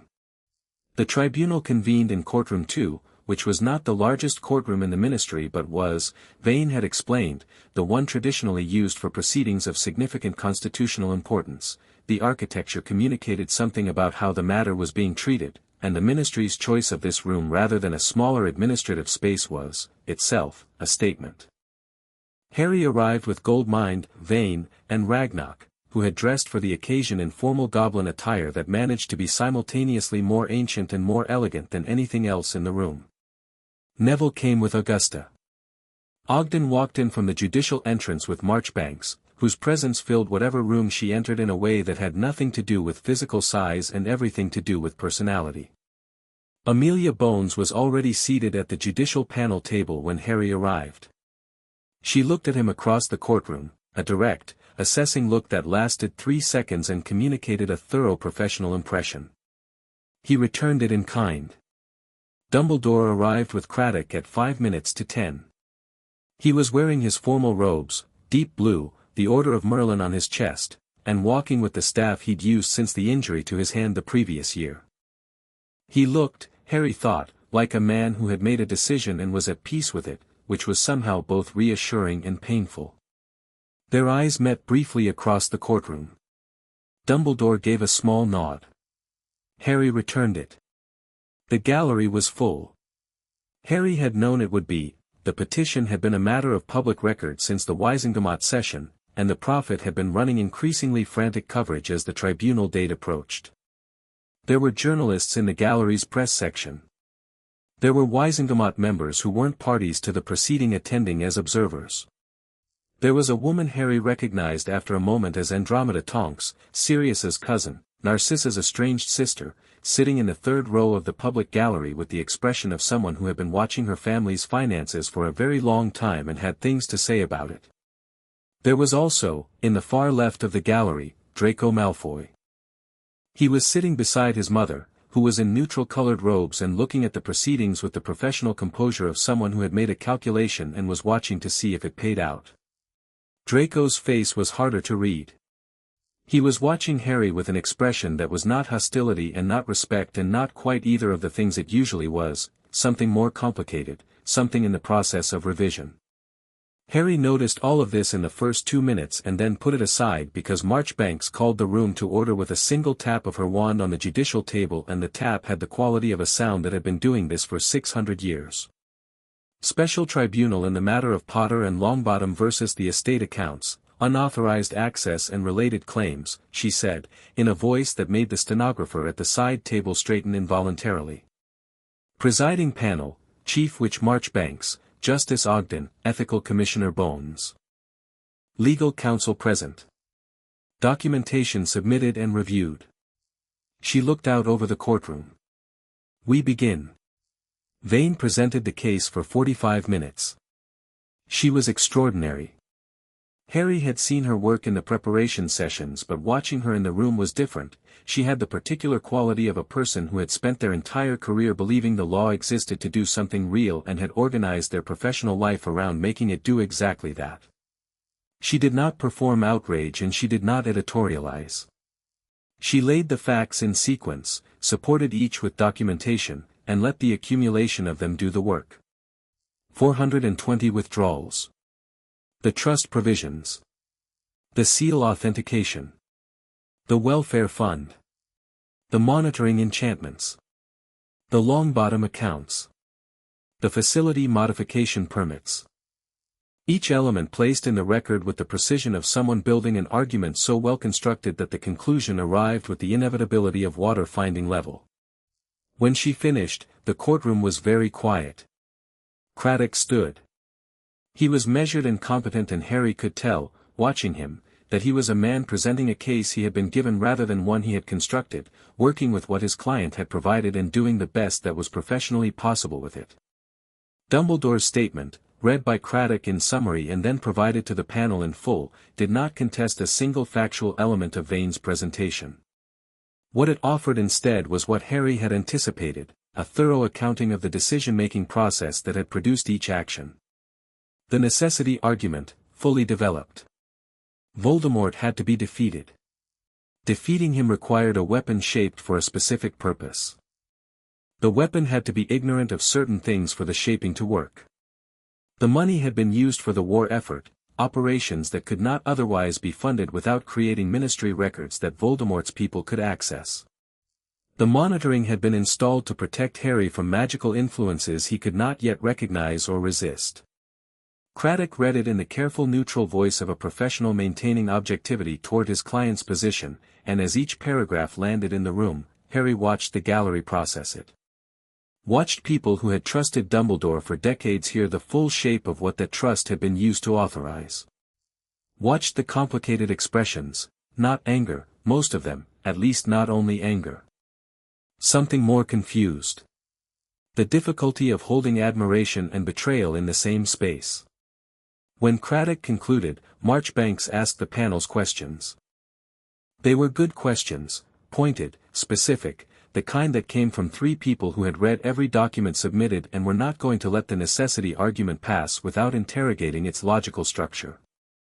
Ogden asked, at what point, in your client's judgment, did the necessity of a specific outcome justify the use of another individual's private assets without consent? Craddock consulted his notes. My client's position is that the exigency of the wartime situation, I heard the position, Ogden said. I am asking my client to identify the specific point. Was there a moment? A threshold? A standard that was applied? Craddock paused. My client's statement does not specify a threshold. No, said Ogden. It doesn't. Amelia Bones asked, the monitoring enchantments in the Gryffindor dormitory. These were calibrated to a single magical signature and installed before that signature's holder had ever entered the building. Was consent sought from the holder's legal guardian before installation? The legal guardian had been Sirius Black, imprisoned in Azkaban. The secondary trustee had been Frank Longbottom, incapacitated at St. Mungo's. The answer was self-evident. Craddock acknowledged it. Marchbanks' question was the last and the most direct. Does your client accept that the actions documented in this proceeding caused measurable harm to the account holders?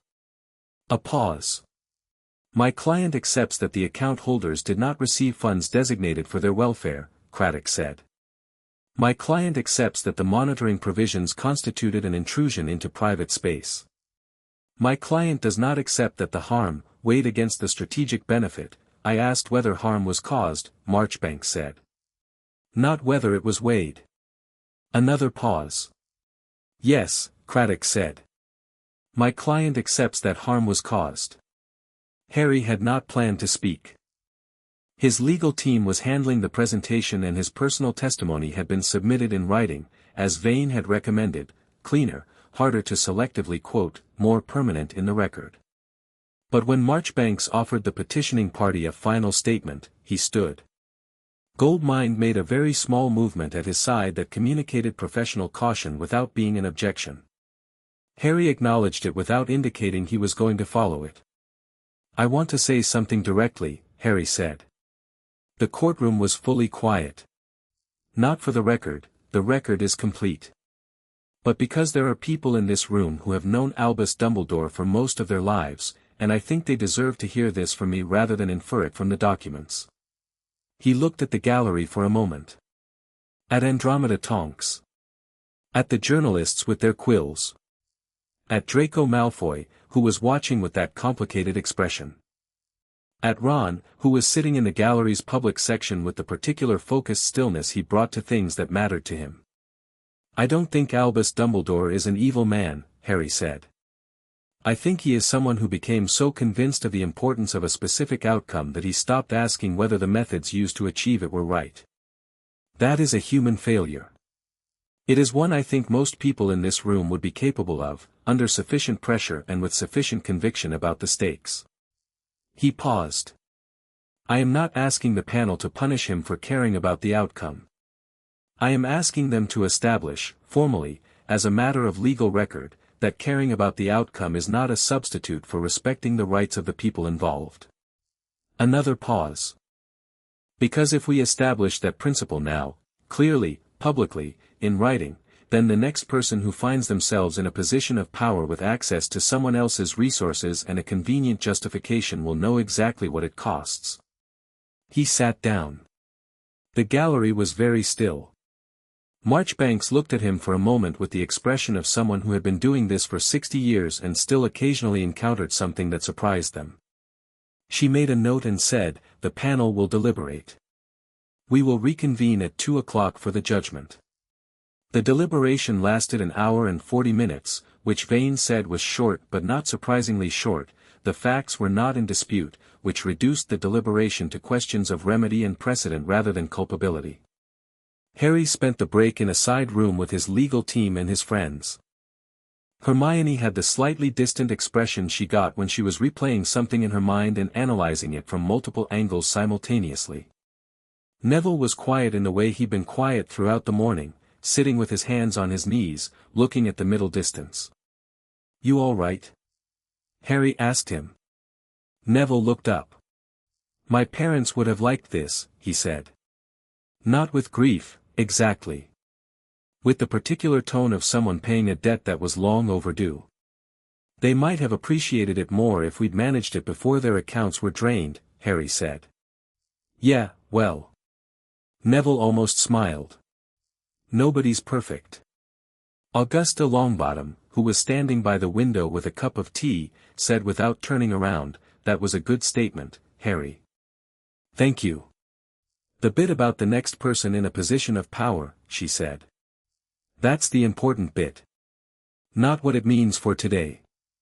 What it means for the ones who come after." Harry looked at her. She was still facing the window, watching the charmed view of the ministry's internal atrium several floors below. "That's why you came," he said. It wasn't a question. "Not just for the Longbottom accounts." "No," she said. "Not just that." She turned around. When Frank and Alice were attacked, the investigation was handled by people who had already decided how it had happened and who was responsible.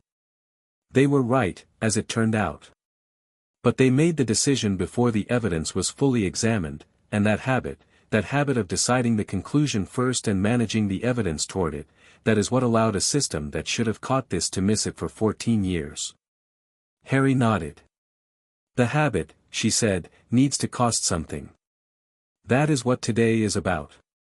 At 2 o'clock, the panel returned. Marchbanks read the judgment. It was thorough and long, and Vane was following it with the focused attention of someone tracking every clause and its legal implication. The summary was this: the panel found for the petitioners on all primary counts. The unauthorized withdrawals were ruled a breach of fiduciary duty and account fraud under the Financial Integrity Act of 1876. The monitoring enchantments were ruled an unlawful invasion of privacy under both wizard law and the Gringotts Institutional Covenant. The Longbottom claims were upheld identically. On the matter of remedy, full restitution of the withdrawn amounts, plus treble damages under Goblin law for the covenant breach, which Ragnarok received with the stillness of someone who had calculated this figure 3 weeks ago and was pleased to have it confirmed. A mandatory review of Dumbledore's conduct in all 3 of his institutional positions, Chief Warlock, Supreme Mugwump, and Hogwarts Headmaster. The reviews were referred to the relevant governing bodies of each position. On the matter of the permits, the thickness co-signature was referred to the Wisengamot Ethics Committee, Amelia Bones Committee, for investigation. On the question of necessity as a defense, the panel ruled that necessity, in the circumstances presented, did not meet the threshold required to reduce or eliminate liability. The panel specifically noted, and this was the paragraph that Vane underlined twice in the margin of her copy and that Harry suspected would be cited in legal proceedings for the next 20 years, that the doctrine of necessity could not be applied to justify the long-term use of another individual's private assets without consent, particularly when the individual harmed was a minor with no ability to advocate for themselves, and particularly when the harm was systemic, sustained, and planned rather than an emergency response. The habit needed to cost something. It did. Ragnarok filed the treble damages claim the same afternoon. Goldmine filed the position review referrals. Vane filed the thickness ethics referral with a cover letter that was 3 pages of polite legal language containing considerably less politeness than it appeared to. Harry signed everything he needed to sign at Ironwright and Thatch at 4 o'clock, in a process that took 30 minutes and felt, each time he set the quill down, like something settling into place that had been slightly out of alignment for a very long time. Outside the office, Goldmine shook his hand. "Comprehensive," he said. The thickness referral was a good addition. "That was Hermione," Harry said. "She found the permits." Goldmine looked at Hermione, who was standing a few feet away pretending to read the firm's directory on the wall. "Miss Granger," he said, "if you would like to discuss a career in cross-jurisdictional legal practice when you have completed your schooling, I would be interested in that conversation." Hermione turned from the directory with an expression that was equal parts surprised, pleased, and already mentally calculating whether it would conflict with her other plans. "Thank you," she said. "I'll consider it." On the walk back through Diagon Alley, which was still quiet in its summer war way but felt, today, slightly different, or maybe Harry was slightly different, Ron fell into step beside him and said, "The Prophet's going to be a nightmare tomorrow." "Yes," Harry agreed. "People are going to be furious.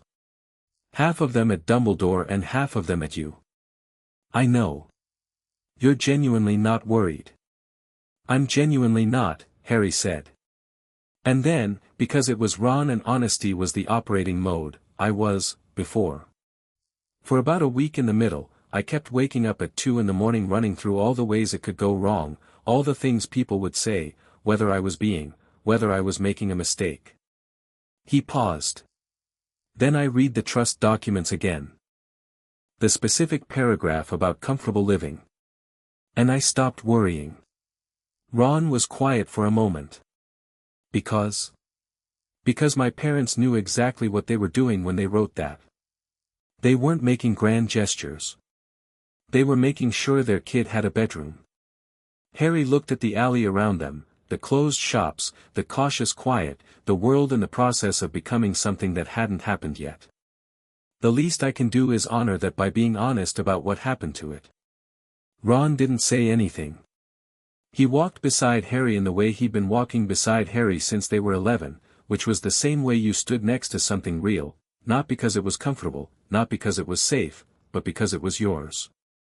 Neville peeled off at the end of the alley with Augusta, who gave Harry a nod that contained more warmth than its brevity suggested. Hermione hugged him briefly and hard and then made a comment about getting back to the secondary file that fooled nobody. Harry walked back to the flat alone, up the stairs above the bakery, into the small rooms that smelled like his particular combination of books and parchment and tea and no one else. He sat in the chair by the open window and watched the sky over Diagon Alley go from afternoon blue to the layered colors of evening. The tribunal was done. The judgment was in the record. The remedies were in motion.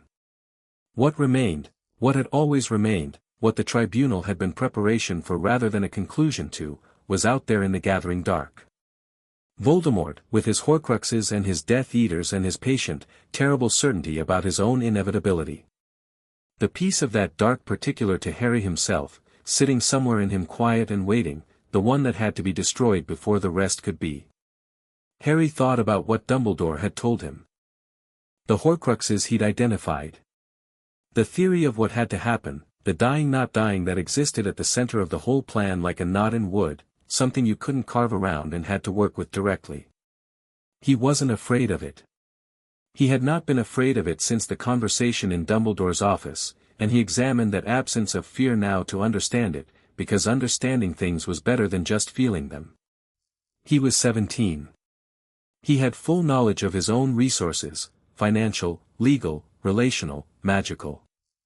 He had allies who had chosen him deliberately, not because he was famous or prophesied or useful but because they had looked at what he was doing and decided it was worth standing beside. He had a map to the war that was finally, actually his map.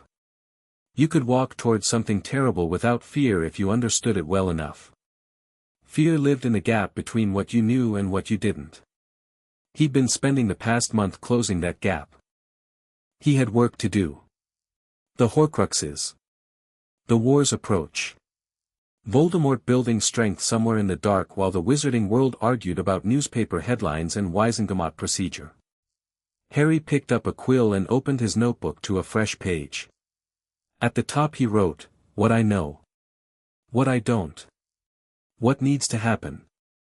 Then he started writing, and the evening settled around him, and the bakery smell came up from below, and outside in the alley the lamplights came on one by one. Chapter 6, The Boy Who Chose 3 weeks after the tribunal, Voldemort moved.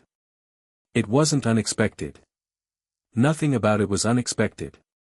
The Death Eater activity in the north had been building for a month, disappearances, the Dark Mark appearing over 3 different locations in Scotland and Yorkshire, a bridge collapse in Cornwall that the Muggle News attributed to structural failure and that Harry knew, from Kingsley Shacklebolt's quiet report through Hermione, was something considerably more deliberate.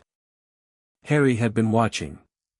He'd been watching from the flat in Diagon Alley, from the notes in the notebook by the window, from the information Dumbledore had given him in the office at Hogwarts and the additional material that had arrived 3 days later by Owl, 12 inches of parchment in Dumbledore's precise hand covering everything he'd identified about the remaining Horcruxes, the suspected locations, the magical theory of their destruction. A locket. A cup. A diadem. A snake. A scar. For to find and destroy before the 5th could end. Harry had spent the weeks since the tribunal working 2 things simultaneously, which was something he'd gotten good at, the legal aftermath running in the background managed by Goldmind and Vane while he focused his actual attention on the war that had always been the point of everything. He wasn't working alone. That was the difference. That was the entire difference between the Harry Potter who had walked into Ragnarok's office in July not knowing his own financial history and the Harry Potter who sat at the table in his flat on the morning Voldemort moved with a full team, a real plan, and the resources to execute it without asking anyone's permission. Hermione had spent the 3 weeks after the tribunal doing what Hermione did when given a specific problem, full access to multiple libraries, and the motivation of genuine stakes. She had mapped every known Horcrux creation event in documented magical history, cross-referenced it with the timeline of Voldemort's known activities, and produced a 14-page analysis identifying 3 probable remaining locations with supporting evidence that Goldmind, reviewing it for unrelated reasons, had described as better sourced than most professional legal briefs he'd seen. Neville had done something that surprised Harry more. He'd gone to St. Mungo's and sat with his parents for 2 days, and come back with the particular quiet clarity of someone who had needed to do something before they could move forward and had done it. He'd also, through Augusta's old Wisengamot connections, obtained the sealed investigation file from Frank and Alice Longbottom's attack, information that had been kept from him his entire life and that contained details about the night Bellatrix Lestrange had used the Cruciatus curse on his parents that were painful and specific and that Neville had read once, completely, and then closed the file. "I needed to know," he said. "Now I know." He had not opened it again. Ron had simply shown up. Monday morning 3 days after the tribunal, 9 o'clock, at the flat door with a bag over his shoulder. "What do you need me to do?" No dramatics, no lengthy conversation about the situation. Just Ron, practical and steady and fully present in the way he was fully present when he decided something. Harry had handed him Hermione's 14-page analysis. "Read this. Tell me what she missed." Ron had read it, and then said, "The Welsh hiding spot, she's assuming he wouldn't use somewhere he'd used before, but she doesn't account for the nested concealment enchantments. The old manor in Pembrokeshire was abandoned in 1940. The concealment on it is old enough that modern detection charms scan right through it without triggering on the outer layer." He looked up. "I only know because Bill explained it to me when he was studying curse breaking. Old magic hides in the bones of old places." Harry had looked at him for a moment. "You're good at this," he said. Ron had made a face that was half pleased and half uncomfortable in the specific way it got when someone acknowledged something he was good at that wasn't chess. "I just pay attention," he said. The Pembrokeshire Manor had produced the cup. Helga Hufflepuff's cup, sitting in a concealed vault beneath the cellar floor of a building that hadn't had a human occupant since the Ministry of Magic's predecessor institution had requisitioned it during the Grindelwald conflict. Getting it out had required Bill Weasley, who Harry had contacted through Ron with a direct and unambiguous request for help that had produced an equally direct response. Name the time. I've been waiting to be useful in this thing for 3 years. Destroying the cup had cost Harry a basilisk fong from the Chamber of Secrets, which he'd retrieved himself on a Thursday morning while Hogwarts was still empty, walking back into the chamber alone for the first time since second year with a killing curse immunity ward he'd built himself from a design Hermione had found in a preministry text on defensive magical construction. He'd stood in that dark space looking at the remains of the basilisk he'd killed at 12 and felt the weight of who he'd been then, the desperate, lucky, terrified boy acting on instinct and goodness and stubbornness, and felt how far he'd traveled from that. Not away from it. Through it. He'd taken 3 fangs because being prepared was better than being caught short, and climbed back out of the chamber and went to lunch. The locket had been in Grimmauld Place. Sirius's house, which was Harry's house, which was a building that Harry had found he could enter now without the grief stopping him, not because the grief was gone but because it had found its proper place, which was the background of everything, present but not directive. Creature had produced it after a conversation that had required Harry to treat him with the particular combination of directness and genuine acknowledgement that, it turned out, was all Creature had needed from anyone in the 30 years since Regulus Black had sent him away with an impossible task. Harry had listened to the story of Regulus and the locket and the cave, and had felt, under the awfulness of it, a thread of the same recognition he felt about many things now. Someone had made decisions about a person without consulting them, and the person had died carrying the weight of it. Regulus was brave, Harry said to Creature, simply, and Creature had wept, and then handed over the locket with the care of someone transferring something sacred. The diadem had been in the room of requirement, which Harry had suspected since Hermione's analysis flagged Hogwarts as the most probable location for something concealed before 1950 that required a place of exceptional magical concealment.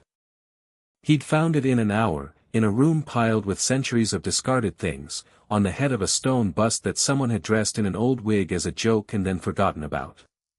For down. The snake was a problem he was still working. And the fifth was the one he didn't talk about with anyone except Hermione, who knew, and who had spent 2 weeks reading everything written in the last 3 centuries about the magical theory of the killing curse and its known anomalies and the specific circumstance in which a person might survive it having been used as an instrument of destruction against something parasitic to their soul. She had found a paper.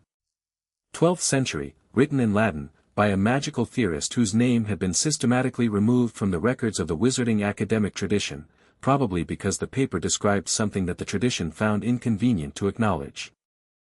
The paper's argument was dense and technical and Hermione had translated and annotated it over 4 days and produced a summary that Harry read twice and then looked up from with the particular expression he got when something confirmed a thing he'd already half believed. "It works," Hermione said. Not a question. "It works," Harry said. "If I walk toward it instead of away. If I choose it." Hermione looked at him. "Are you going to?" "Yes," he said. And then, because it was Hermione and because she deserved the full answer, "I'm not afraid of it. I was, before. I think I was afraid of it because I didn't understand it well enough and I didn't have anything I was sure was mine, no resources, no knowledge, no real choices. Dying felt like the continuation of a pattern. Being directed toward an outcome by people who knew better." He paused. "Now it's a choice. My choice. Made with everything available. That's different." Hermione was quiet for a long time. Then she said, "You're coming back. That's the plan. The paper says, I know what the paper says." He looked at her. "I'm coming back, Hermione." She nodded. Her jaw was tight and her eyes were bright and she did not say anything further about it.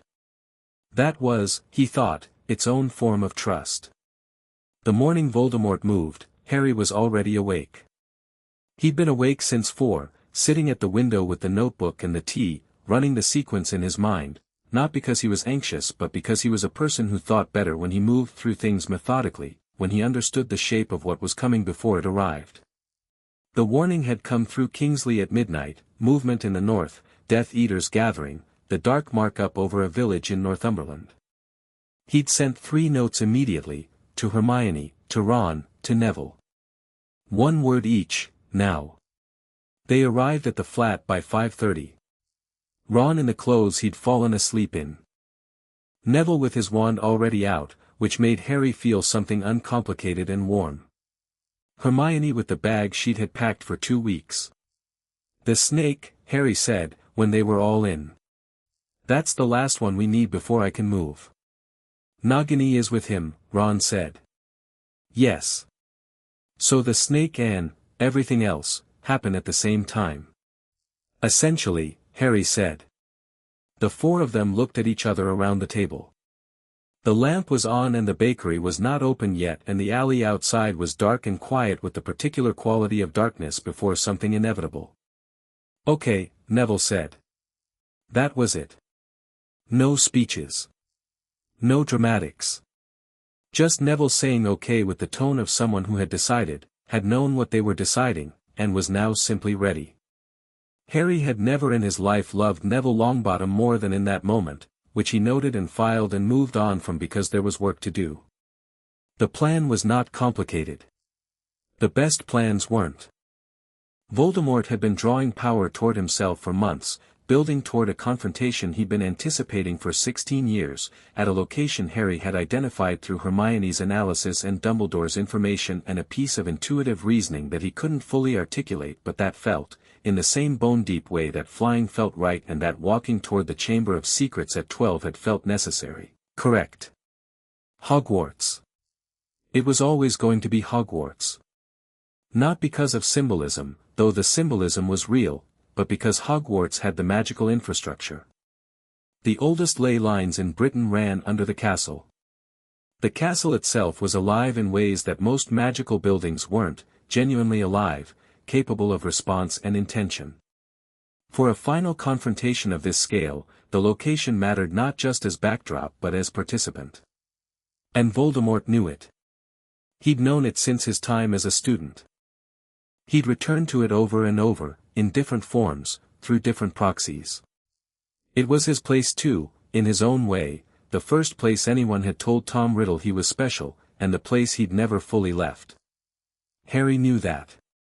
He'd understood it since the conversation with Dumbledore, and the understanding had given him something useful. Voldemort would come to Hogwarts on his own timetable, but he could be invited to come faster.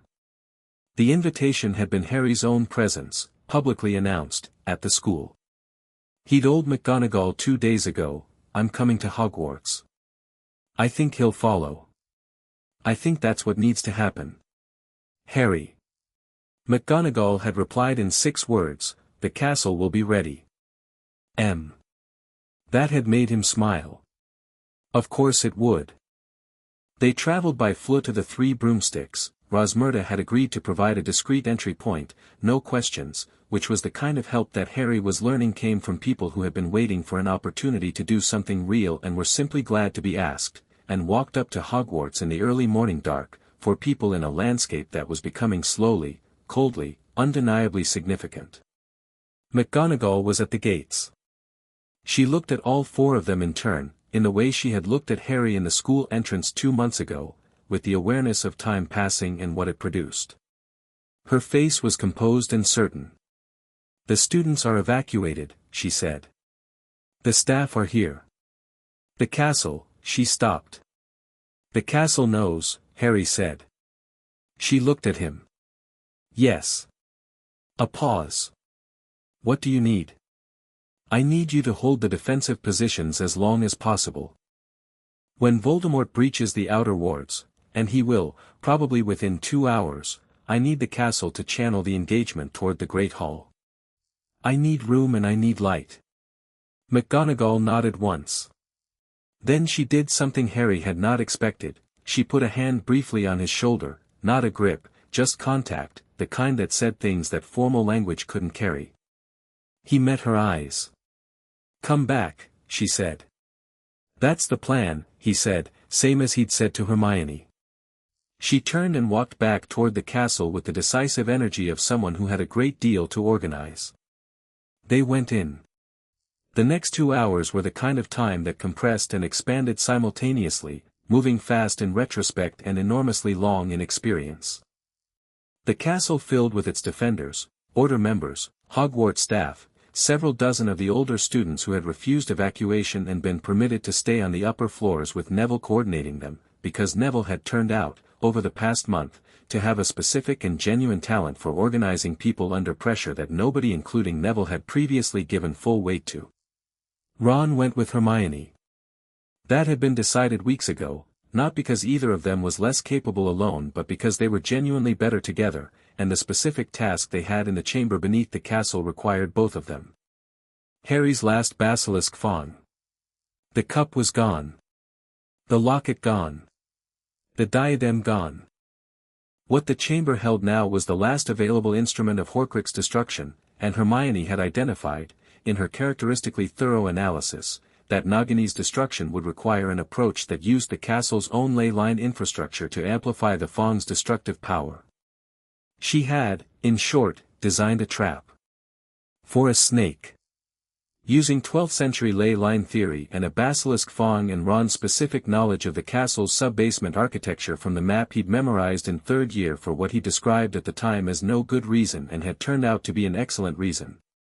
Harry had trusted this completely because it was Hermione and Ron, and some things did not require explanation. Voldemort arrived at dawn. Not at the gates, he didn't bother with the gates, which was almost a choice. He came across the sky with 20 Death Eaters and without the theater Harry had expected, without the speeches. He'd stopped with speeches. That, of Harry's several observations about Voldemort's development over 16 years, was the one that told him the most. The silence meant this was personal now in a way that had moved past performance. Good. Personal meant present. Present meant the snake was near. Harry stood in the entrance hall when Voldemort came through the outer wall.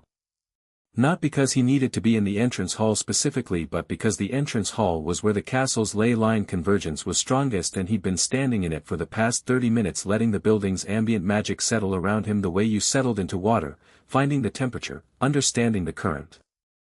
The castle helped. That was real, not metaphorical, not symbolic. The stones genuinely helped, in the particular way that places with 1,000 years of intention in their bones helped the people they recognized as theirs. Warmth through the floor. Steadiness in the walls. Something in the air that was not light but was like light. Voldemort stood 30 feet away. This close, without the chaos of previous encounters, with full awareness of everything he was looking at, Harry could see what 14 years of Horcrux division had done to a human form. Not human anymore in the way it had been.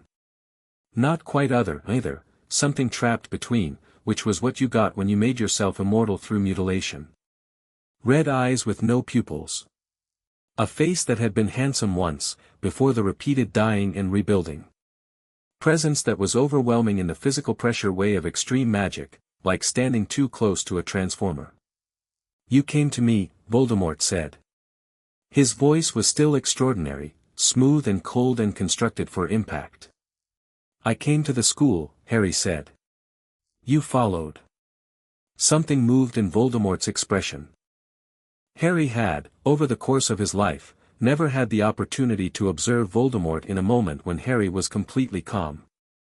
The effect was interesting. The absence of Harry's expected fear seemed to produce in Voldemort something that was working through its register of responses and finding none of them quite fitting. You are not afraid, Voldemort said. I know what's coming, Harry said. So do you. Let's not perform at each other. A pause. 30 feet of entrance hall between them, the castle breathing around them both. You have been busy, Voldemort said. The trial. The tribunal. The money. The alliances. He tilted his head. Did Dumbledore tell you to do that? Dumbledore told me a lot of things, Harry said. I decided which ones to act on. He told you about the Horcruxes. Yes. A silence that was not quite surprise but was adjacent to it. Voldemort had expected fear and found none. Had expected a boy shaped for sacrifice and found instead something that had chosen its own shape.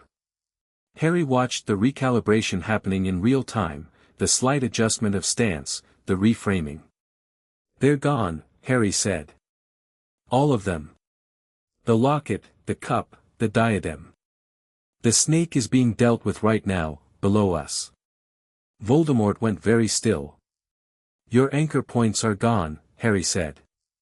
"What's left is you and me and what's been in both of us since 1981. The stillness broke. Voldemort moved, not with the theatrical performance of their previous encounters but with the genuine, total commitment of someone who had just had the ground taken out from beneath them and was responding with the only thing left. The killing curse was green and immediate, and Harry did not move away from it. He moved toward it.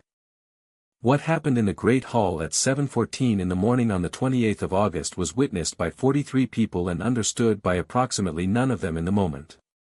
It was fast, in the way that important things are fast, not brief, but concentrated, everything compressed into a duration that felt wrong for its own content. Harry walked into the curse the way you walked into water. Deliberately, choosing each step, present in his own body with every piece of information he had available. The 12th century paper had been precise about one thing above all others: the willingness mattered.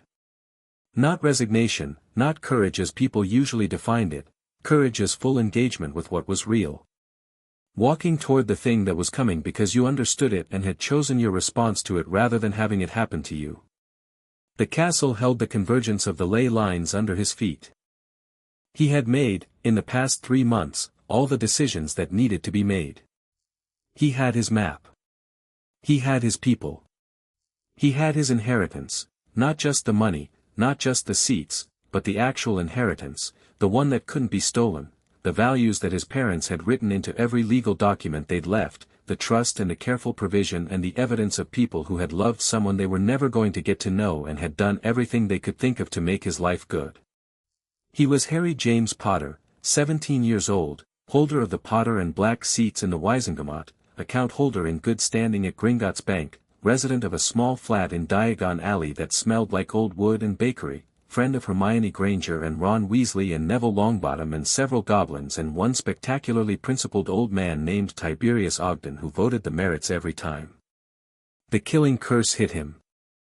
The fragment of Voldemort's soul, lodged in him since infancy, did what the fragment of Voldemort's soul had to do when hit with the killing curse: it came apart.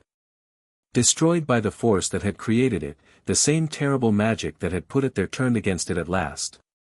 Harry felt it go, and the feeling was extraordinary, not painful, nothing like pain, more like the specific relief of setting down something so long carried you had forgotten the carrying was happening. Like the weight lifting wasn't new but the awareness of its absence was. And then he was somewhere that was not the Great Hall and not anywhere he recognized, a place between that the 12th century paper had described with the careful precision of someone documenting a landscape they had visited exactly once and wanted to be accurate about. White. Quiet. A bench. The distant sound of something that might have been a train. And across that white quiet, a figure that was not quite Dumbledore and not quite anyone he knew but was made of something familiar, the quality of someone who had loved him before he was old enough to know it. He did not stay long. He had said he was coming back. He had meant it. He came back in the great hall on the stone floor with the smell of smoke and old magic and Ron's voice somewhere close saying his name in the particular tone that meant Ron had been saying it for some time and was getting worried, and opened his eyes to the ceiling of Hogwarts on a clear August morning. Voldemort was gone. Not dead. The body lay across the hall, small and diminished in the way that terrible things diminished when the terrible thing was over, returned to what it actually was without the force of fear amplifying it. Tom Riddle, who had been afraid of death for so long that he destroyed everything human in himself trying to escape it, had met it anyway in the end.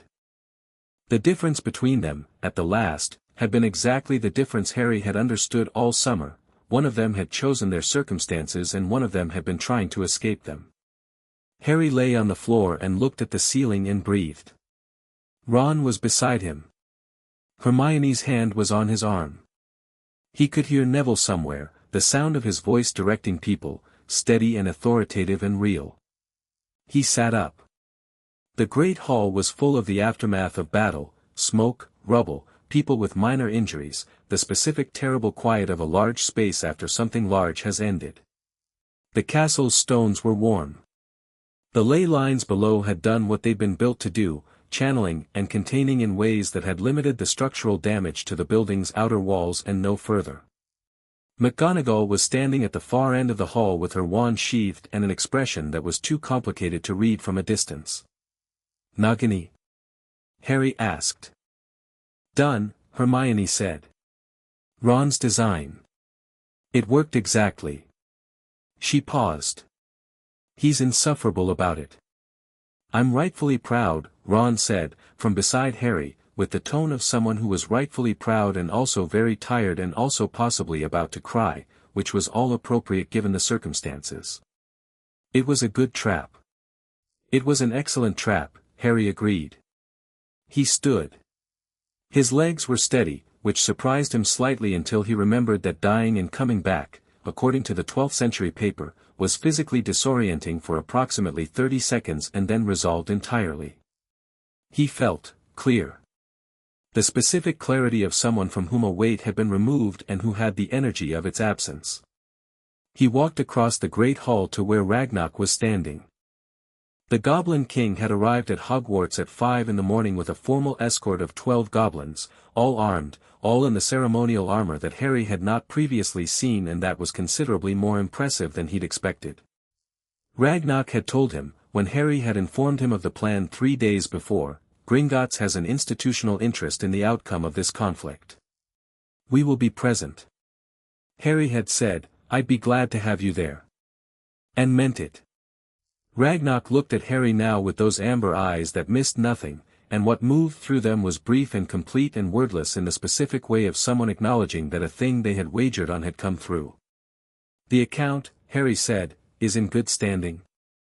"All accounts are in good standing, Mr. Potter," Ragnarok said. "The treble damages have been received and recorded.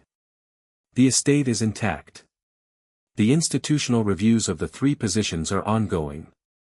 A pause, minimal. "You are well." "I'm well," Harry agreed. They shook hands. Brief, firm, the same kind they'd shaken in the office 2 months ago when all of this had been a ledger of numbers and a cold fury looking for direction. Different now in the way that everything was different, not changed, but settled. McGonagall crossed the hall and stopped in front of Harry. She looked at him for a moment that contained approximately 20 years of things she didn't say, and then said, "Breakfast. The kitchens are intact. I believe you've earned it." Harry looked at her. He thought about every meal he'd eaten in this hall, from the first one at 11, overwhelmed and amazed, to the last one at 17, knowing it was the last one, carrying what he'd been carrying all year. He thought about Hermione annotating books at the table and Ron losing himself in chess and Neville quietly becoming someone he didn't expect to become and Fred Weasley. He let that land, briefly, and let it go, and everything this building had been for him, first and best and always home. "Yes," he said. "I think I have." The weeks after were not simple. They were never going to be simple. The aftermath of Voldemort's defeat was a tangle of ministry proceedings, Death Eater trials, institutional restructuring, and the particular chaos of a world that had been organized around a war for so long that it needed time to remember how to organize itself around something else.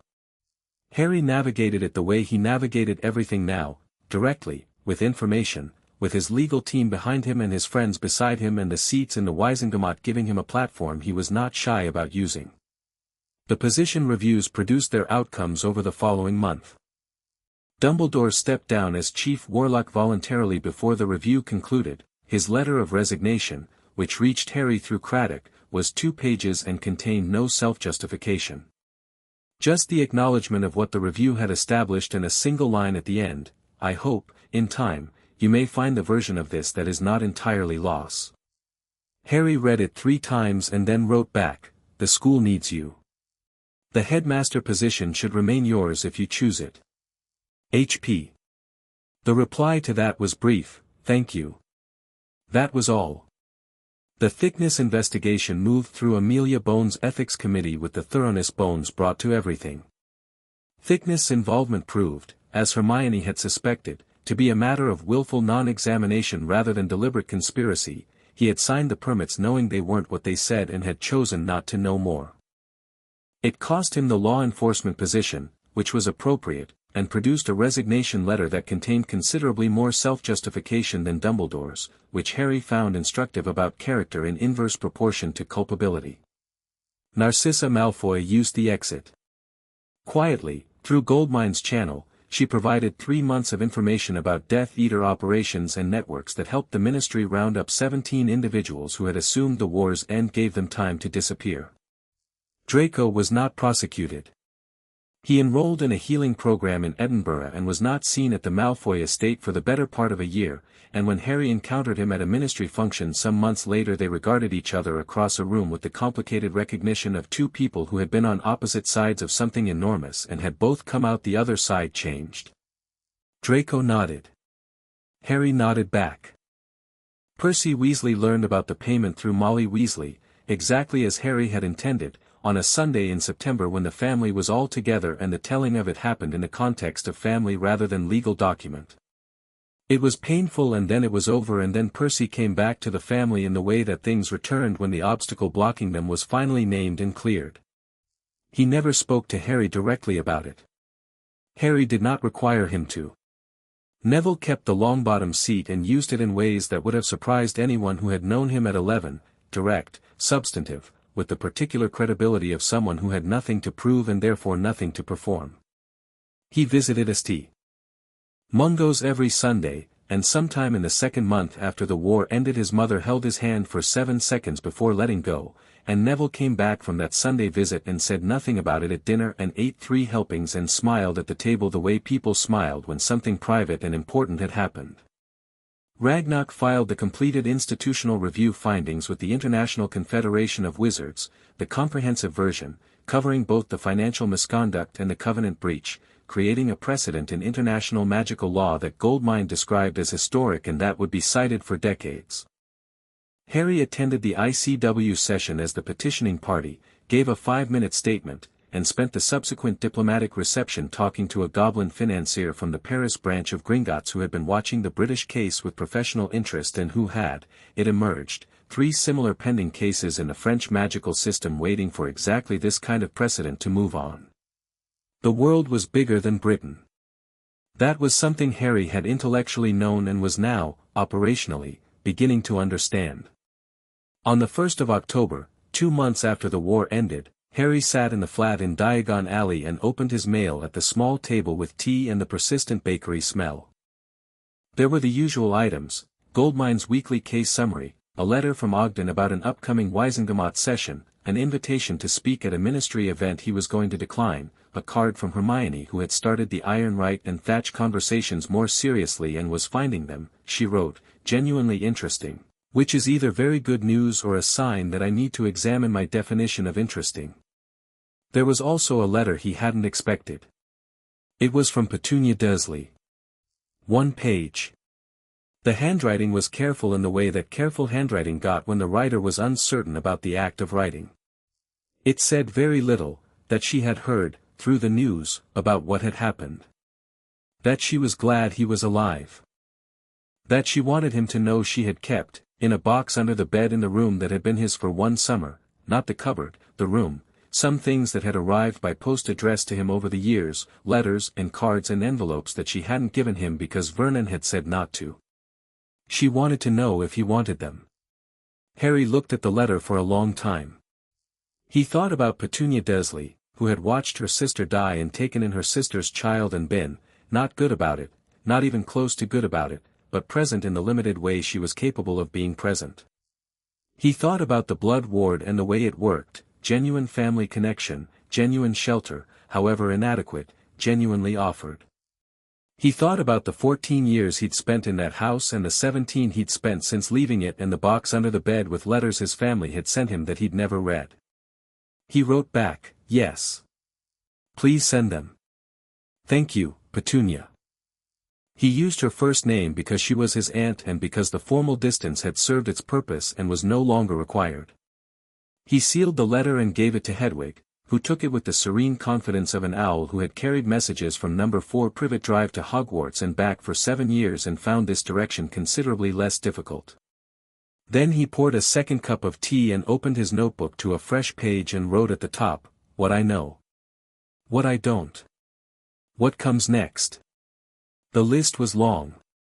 The list was always going to be long. The world did not stop requiring navigation just because the specific terrible thing that had organized 17 years of it was finished.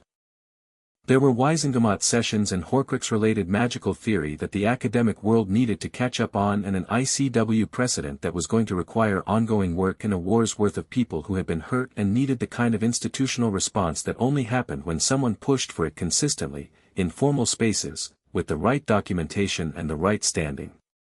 There was also, and this had been in the background of every day since the flat became his, growing the way that things grew when they stopped being suppressed, Hogwarts. He had his NEWTS to sit. McGonagall had written to say that the school was open to returning students who wanted to complete their 7th year, and that several of Harry's year were planning to come back, and that the invitation stood specifically and personally for Harry. Formality aside, "Please come back, the castle misses you," though she had phrased it slightly differently and with considerably more dignity. He was going back. He'd decided that in August, sitting on the floor of the Great Hall while the smoke cleared and Hogwarts held its warmth steady around him. One more year. Not because it was required, he had the resources and the standing to do anything else, but because it was his. The place was his in the way that it had been his since 11, and he wanted to finish what he'd started there, and he wanted to sit in the Great Hall and eat breakfast with his friends in a year that wasn't organized around survival, and he wanted to fly, genuinely fly, with nothing at stake except the pleasure of being in the air. He wanted to see who he was when nobody was managing him toward anything. He thought that would turn out to be interesting. He looked up from the notebook at the flat around him, the 2 tables, Hermione's organized filing system that he had maintained because it was better, the books, the satchel hanging by the door. He looked at the window and through it at Diagon Alley coming alive in the October morning, shopkeepers opening up, the distant ring of Gringotts' bell marking the start of the banking day, people walking in 1s and 2s and small groups with the particular quality of movement that came after something large had ended and ordinary life had cautiously, gratefully, resumed. He was 17 years old. He had 2 Wisengamot seats, an allied Goblin King, a legal precedent in 3 jurisdictions, and a flat that smelled like a bakery. He had friends who had chosen to stand beside him with full knowledge of what they were standing beside. He had a mother who had loved him so specifically that she had indexed his welfare fund to inflation, and a father who had named Sirius Black his trustee, and a godfather who had left him everything without condition, and 100 years of family history that was his to learn. He had a war behind him that he had fought on his own terms and a world in front of him that he had earned the right to navigate with his own map. He had, in the specific and irreducible sense, himself. Harry Potter drank his tea, picked up his quill, and got to work.